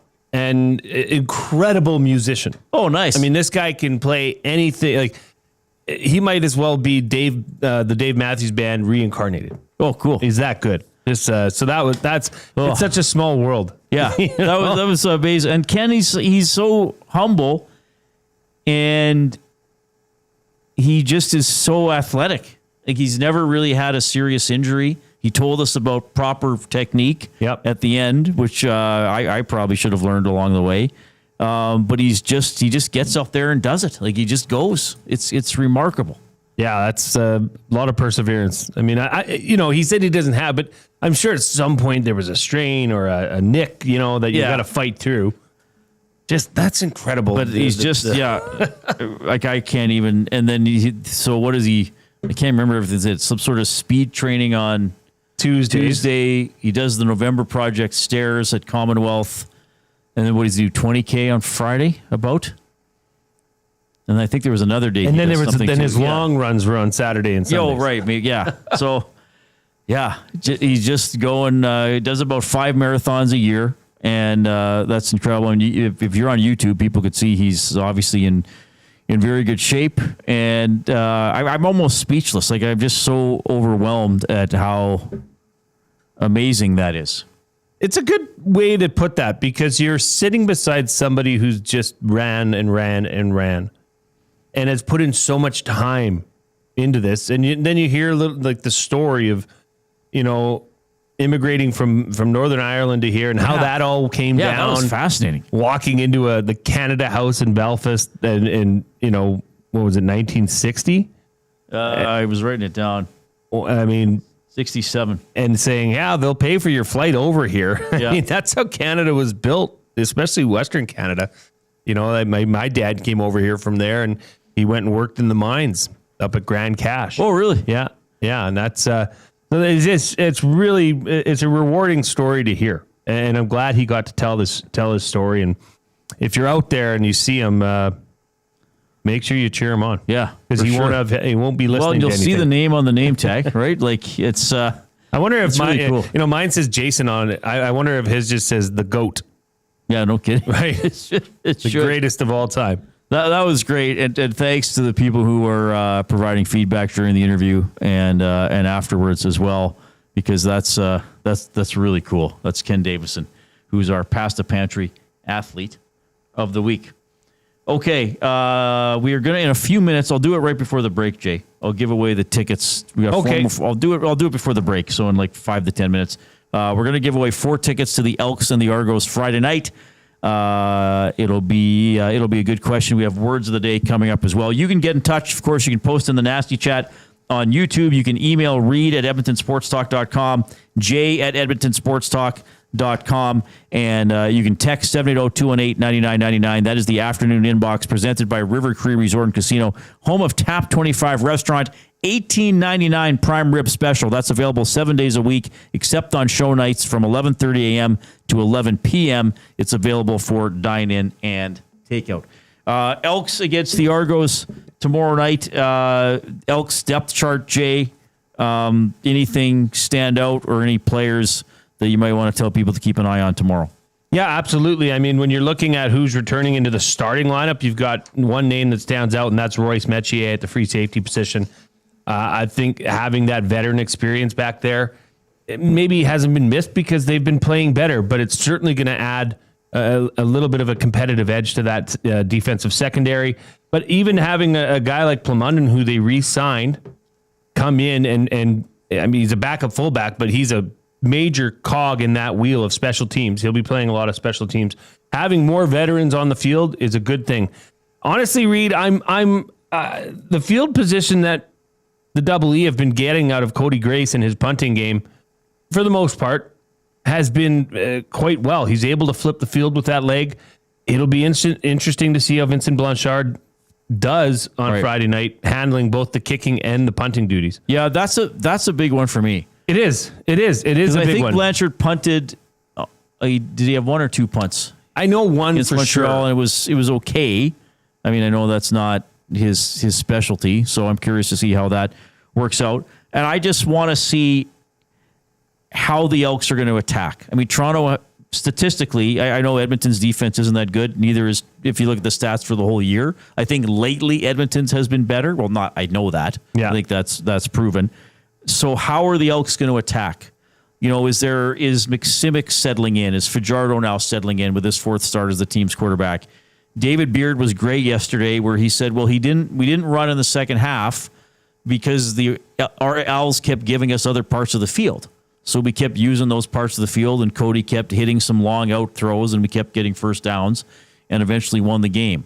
What are the Argos going to try to take away? How will the Elks adapt to it? And the Argos also don't stop the run. So they might say, well, we're going to beef up and stop the run. Are they good enough to do it? Could this be a game where Rankin and Leak actually get the motor going? Well, Montreal has a front four that can stop the run and a linebacking core that can step up and stop the run.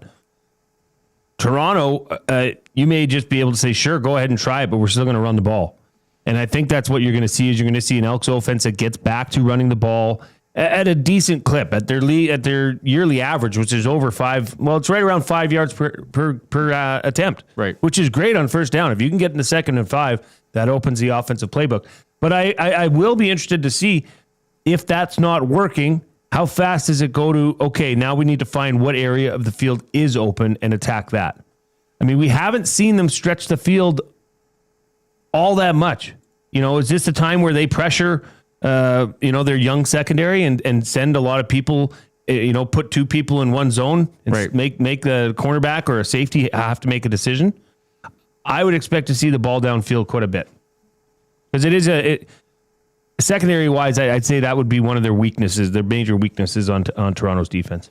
All right, 7 o'clock game tomorrow. Play Alberta Field at Commonwealth Stadium. We have the Green and Gold kickoff show at 6 with Jay and Matthew Awanek, and then they're on after the game for the post-game show. Jay and I are coming to you from the Banquet Studio. Craving a late-night snack? Check out the Banquet's new late-night happy hour menu, Sunday to Thursday, 9 p.m. until close. Enjoy favorites like sweet and spicy lettuce wraps or the Banquet Burger at happy hour prices. The Banquet. Get real. Play hard. So Stingers play tonight, 7:30 in Calgary. That's on TSN, or you can listen to it here on EST on the audio stream. Of course, the Riverhawks were eliminated, but the West Coast League Championship game will be played tonight. So what is it? Bellingham at Portland? I think the Pickles won. Was it the Pickles? Did the Pickles win the other side? I think the Pickles won the other side. Yeah. I didn't even look. I was just watching the North game. You were at the North game. I was. You had to leave. Had to. The rain, not because of the quality of the baseball. All right. Big Uke says, run the damn ball. Jasmine says, please be warm, please be warm, please be warm. It is good. It is going to rain tomorrow. I'm not sure if it'll still be raining for game time, though.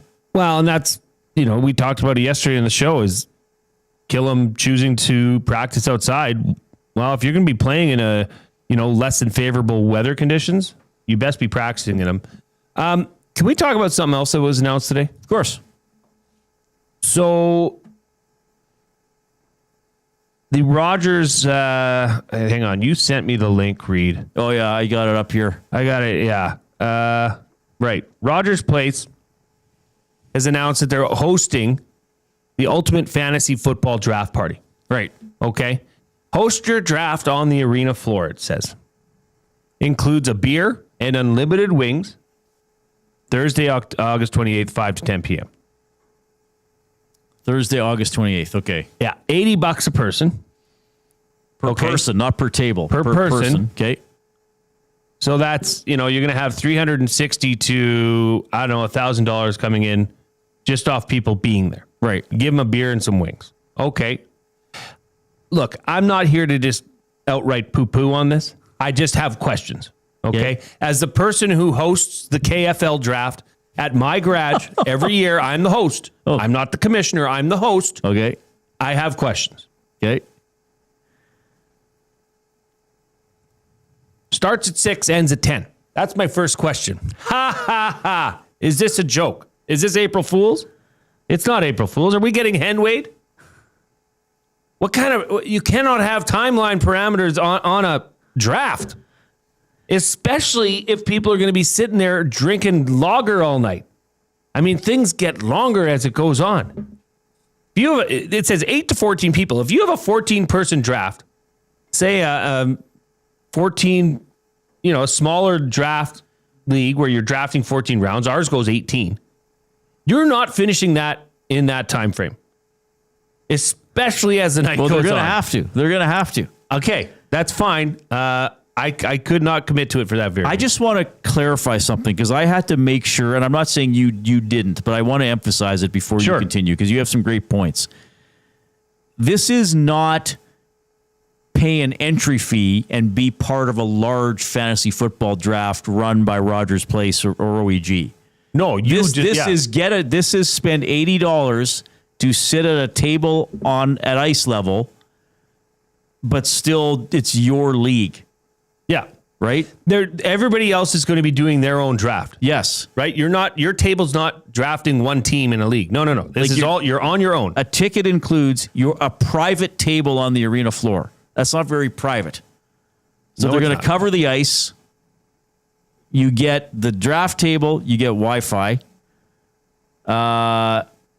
You get one beer per guest delivered in a tableside bucket.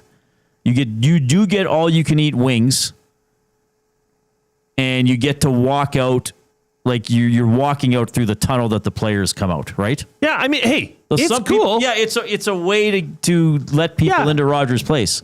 I'm not trying to say don't do this. I just have questions. Fair enough. myself, I don't know if I could trust the Wi-Fi. You get all those people on one area using the same Wi-Fi, there's going to be tension.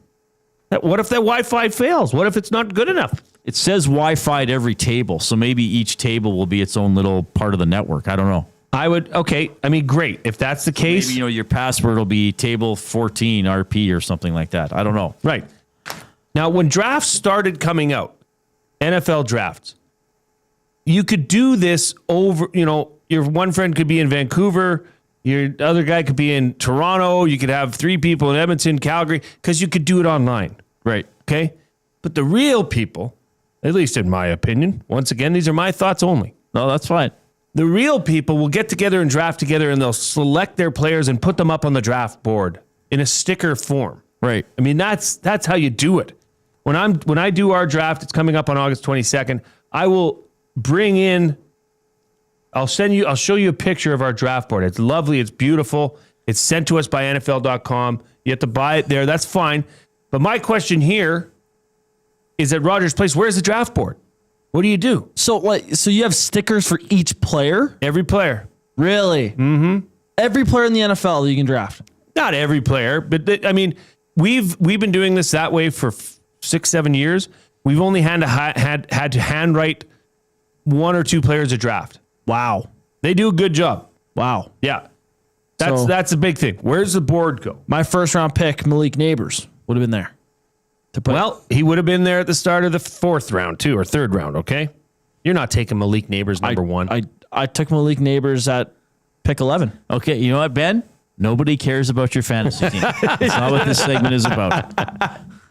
And my third one of my other grievances with this is there'll be, and it says, I quote off of the Ultimate Fantasy page, begin your draft when ready. Our DJ keeps the atmosphere buzzing all night long.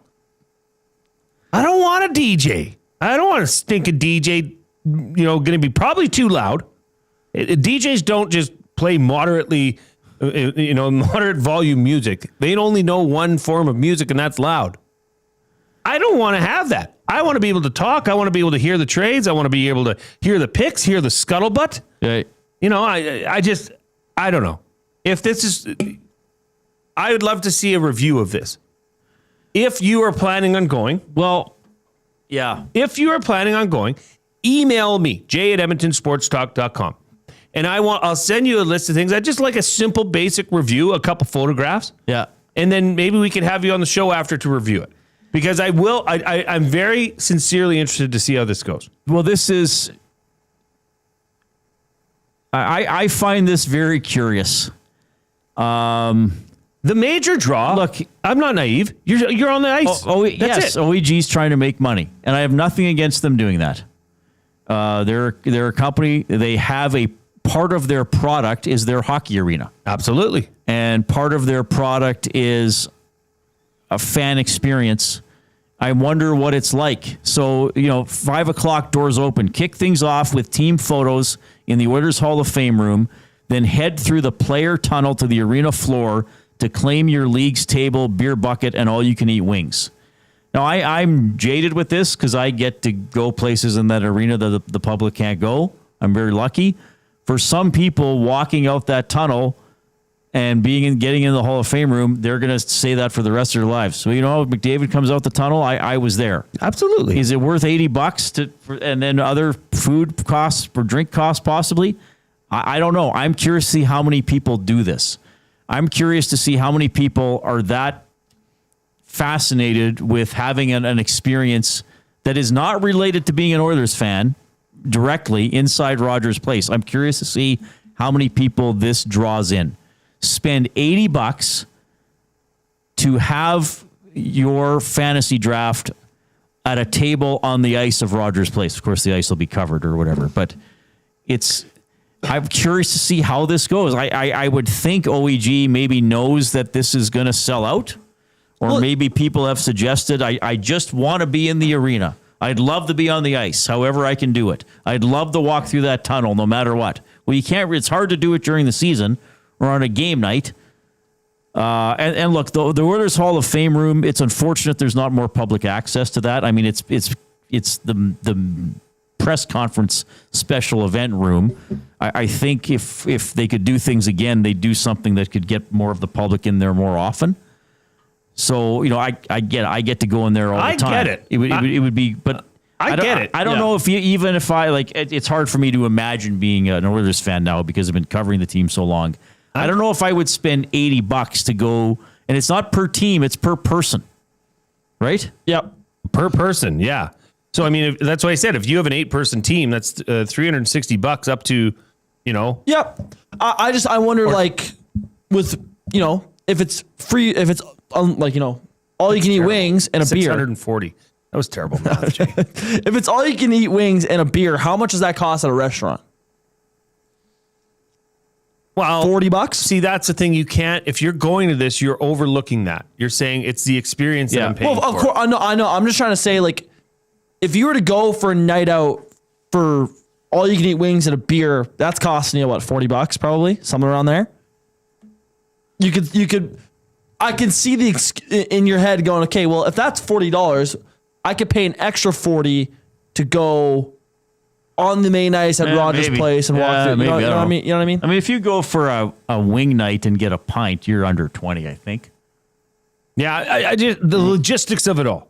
That's because I just know how close people hold the draft to their hearts. Yeah, it's a big night for fantasy football.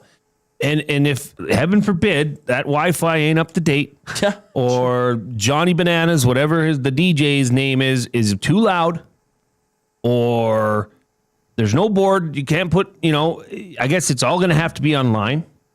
I have questions, and I do sincerely want to know, and the timelines, 6 to 10, 4 hours. Right. Good luck with that one. You'll be dragging people out of there. I want to take, making their 12th round pick. There'll be people finishing the draft in the parking lot of Rexall. Oh, maybe. Of Rogers, sorry. Yeah. That's all. If you're going, please, I want to talk to you. Yeah, I was very. This is a different way to get people in the arena. I don't think they did this last year. I don't remember seeing this. I've never heard of it. And I'm not against, I don't want anybody to think I'm saying this is stupid. How could they charge my, do it. Right. It's your business. It's your arena. Do whatever you want. Charge whatever you want. I just want to know about the experience. Well, and again, I want to know, are you that, even if you're the biggest Oilers fan, because I think this is appealing to Oilers fans. I just want to be in that arena. I want to know what it's like to be on the ice. I want to know what it's like to walk out that tunnel. Am I missing something here, Ben? No, that's absolutely a. I bet you if my fantasy draft didn't go down already, I bet you I would have gotten a text about this already. Really? The guys would be like, do you want to do this? Yeah. Just for the experience. 100%. Okay. I think pretty much all my friends are Oilers fans, and it's cool to walk through those things that you'll never be able to do on this barring an occasion like this, right? Yeah. All right. Yeah, we'll keep an eye on this one. That's pretty interesting. Jay and I are coming to you from the Play Alberta studio. Make your bets count for you and everyone else with the Play Alberta app, with hundreds of player prop bets on the biggest leagues, NFL, CFL, NHL, NBA, Major League Baseball, you name it. You're not just playing for fun, you're supporting your province. Play Alberta revenue helps fund Alberta programs and services. Deposit today with promo code YEG50 and get an EST exclusive $50 free bet to get started. Okay, we've had a lot of fun today. We did Name the Animal. We had Ken Davison, marathon runner, in studio. We've talked about the Elks game. We've done so much. Did I mention there was a river lion who likes music? And words of the day coming up.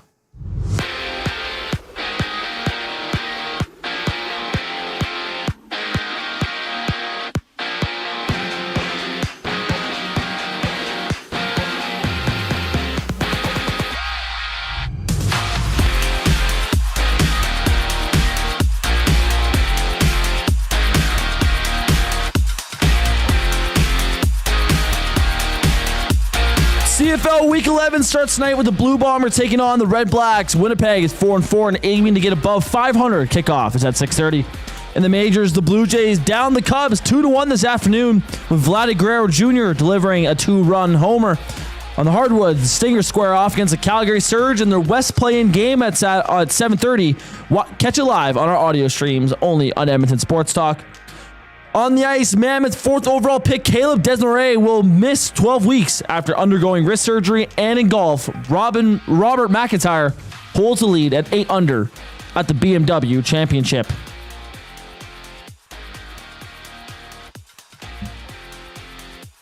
More of Reid and Jay on the other side of the break to wrap up the show.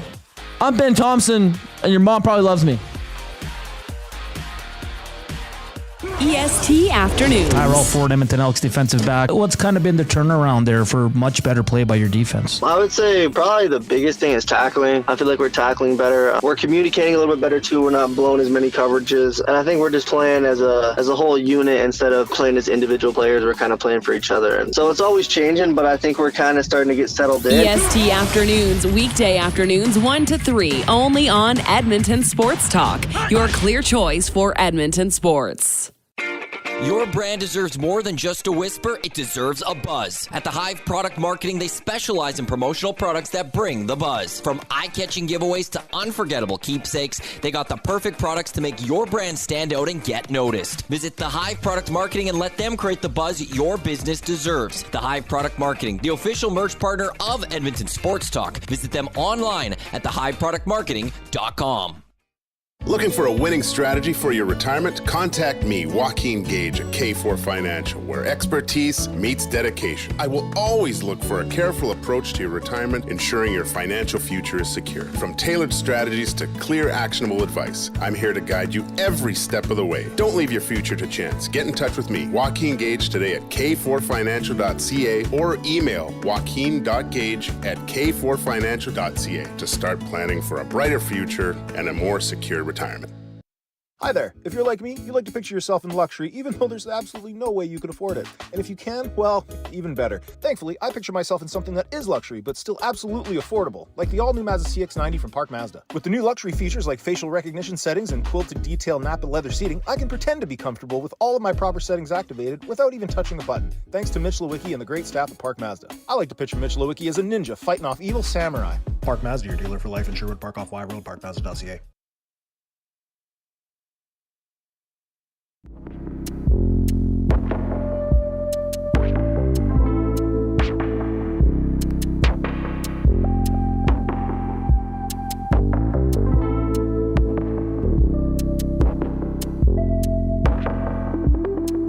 Thank you, Ben. Ben Thompson on the technical desk this afternoon, along with Jason Milne. I'm Reid Wilkins. You can text us using the afternoon inbox, 780-218-9999, presented by River Cree Resort and Casino. Happy hour featuring $5.25 drinks, available Sunday to Thursday, 9 a.m. to 7 p.m. We're having a great day today. I'd love doing this show with you, buddy. I love it too. Thanks for saying I got the best job in the world. I agree. Ben, what about you? Ben's like, these sons of bitches. No, this is great. It's a lot of fun. This might be my favorite show I've done producing here at EST. This is up there. Oh, incredible. Wow. This is a pretty good one. Well, thanks for saying that. Let's show for people on YouTube, or if you or Jay can tell you what he's holding up. He's ready to go for Sunday. Yeah, I got you'd call this a bib? Yep. My race bib for the big race coming up on Sunday. So I'm excited. You should wear it while you eat for the next few days and show up at the race. It's all stained. What? It's a bib. What? It's my bib. Just took it. Where's past the lobster, Jeeves. So you're ready to go. I'm going to pick mine up on Saturday. Because it's 10. Is it 10 to 6? Mm-hmm. Yeah, I don't want to go tomorrow morning because I got to be on Oil Stream tomorrow. What are you doing on the Hangout tomorrow? You have a special guest? Yeah, we have Taylor Inglis coming to join myself, Tommy, and Matthew Iwanek. And we have Jeff Hecht in tomorrow. Jeff Hecht. Former CFLer, local guy. Inspector Jeff. Because he's a home inspector. Is going to be right here. He's going to He was in last football season. Loved talking football with him. Very opinionated young man. Oh, yeah. He knows a lot about football. He's one of those nerds and geeks. Should I have like some, well, people would say I have some stupid takes as it is, but should I have some like intentionally stupid takes about football? Yeah, see if he calls you out. Yeah. Like, why not just go for it on 3rd and 20? The defense will never expect it, Jeff. Well, you could ask him if you think, the game is, nice shot, Ben. If the game is now changing where our kickers, punters especially, even going to be required. in the next 10 to 15 years. Why punt? Why punt? I said that once. We had a DJ at the Lloyd radio station, and sometimes I would banter with him too in loud? the afternoon. Was he playing the music too loud? No, he'd played high school football. Like, I'd covered him playing high school football, and then as a young guy, he started the station, and one day I was on air, and he says something to me, and I'm like, you know what? Why punt? And he just like, what do you mean, why punt? I'm like, why punt? Just try. Just go every time. Could happen. Could happen. There was a high school coach that did that in the States like several years ago. Well, if you look at what Dan Campbell's done with the Detroit Lions, I mean, you're seeing a lot more teams in the NFL mimic that and go for it especially in the opposing team side of the half when it's more advantageous. It's just, why not? Generally, if you don't have the ball, you won't score. I mean, yes, there are defensive and special teams touchdowns, but generally, if you don't have possession of the ball, you won't score. So there are certain downs maybe you should go for it. So you're ready to run. I'm going to a fringe show tonight, so I'm getting started. I have 12 fringe shows booked. Boston Dip. I don't know much about it. This is the one my friend was like, when can we find time to go to a show? She suggested a time Saturday. I said, I have other shows. She said Thursday at 8. I was like, I'll get a ticket. Let's go. So what? This is the fringe, though. Just go to the show. Check it out. Boston Dip. Boston Dip. I'm not even sure what it's about. I'm just going to go. Why not? So, and then you and I have the show tomorrow. Then I'm going to be off for 2 weeks. I will miss everybody, but yeah, I got to use the time off. All right, we got this thing.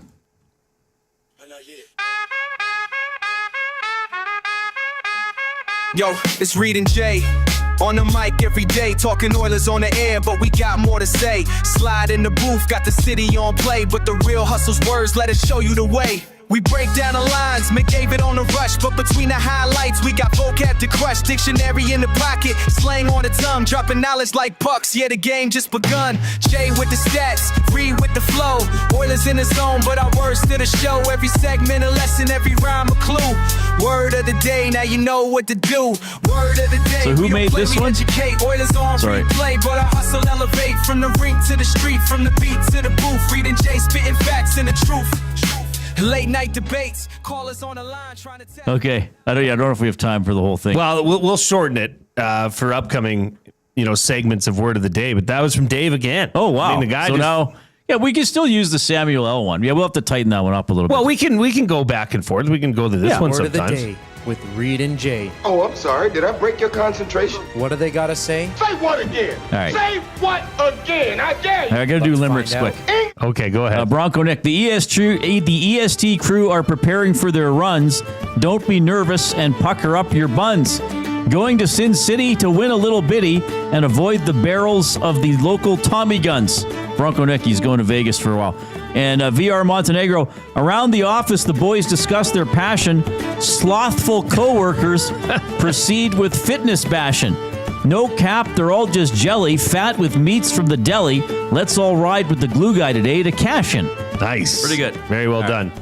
Okay, first word of the day, Zerts. Zerts. Zerts? It's a trick spelling, I'll tell you that. Okay, then I'm going to try this. Szerze.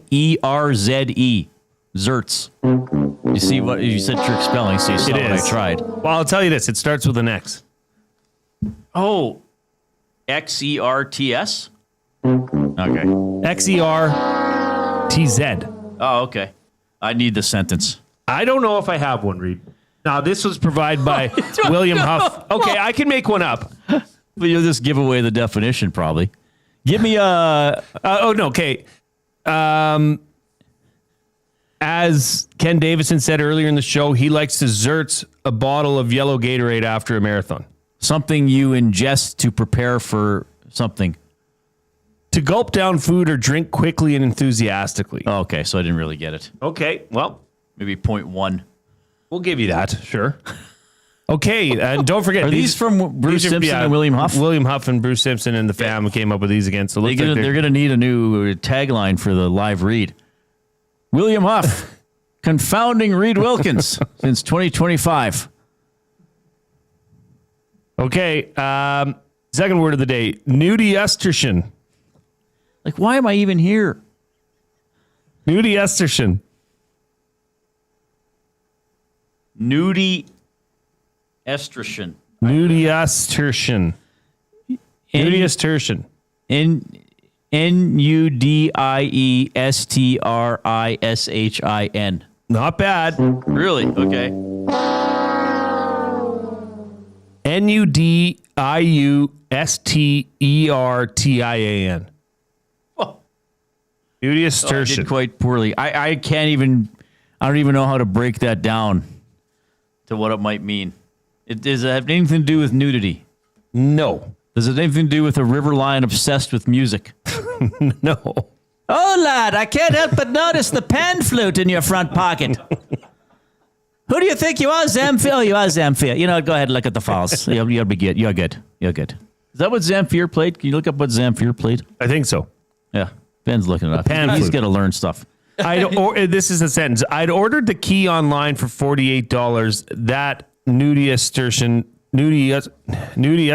morning, and was not expecting it to arrive until the following week. Nudiestertion. It's a frantic time of day.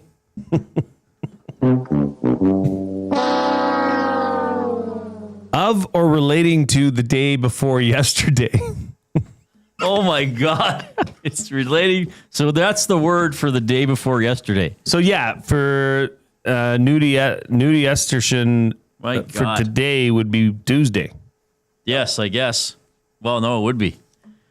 Give us a thumbs up on YouTube before you go, everybody, or share the link with somebody else and tell them to check out the show and give us a thumbs up. Absolute disaster word of the day. 0.1 out of 4, and that's generous. All right, we're back tomorrow. We'll tee up the Elks and the Argos. On behalf of Ben Thompson and the glue guy, Jay Milne, I'm Reid. Have a good night.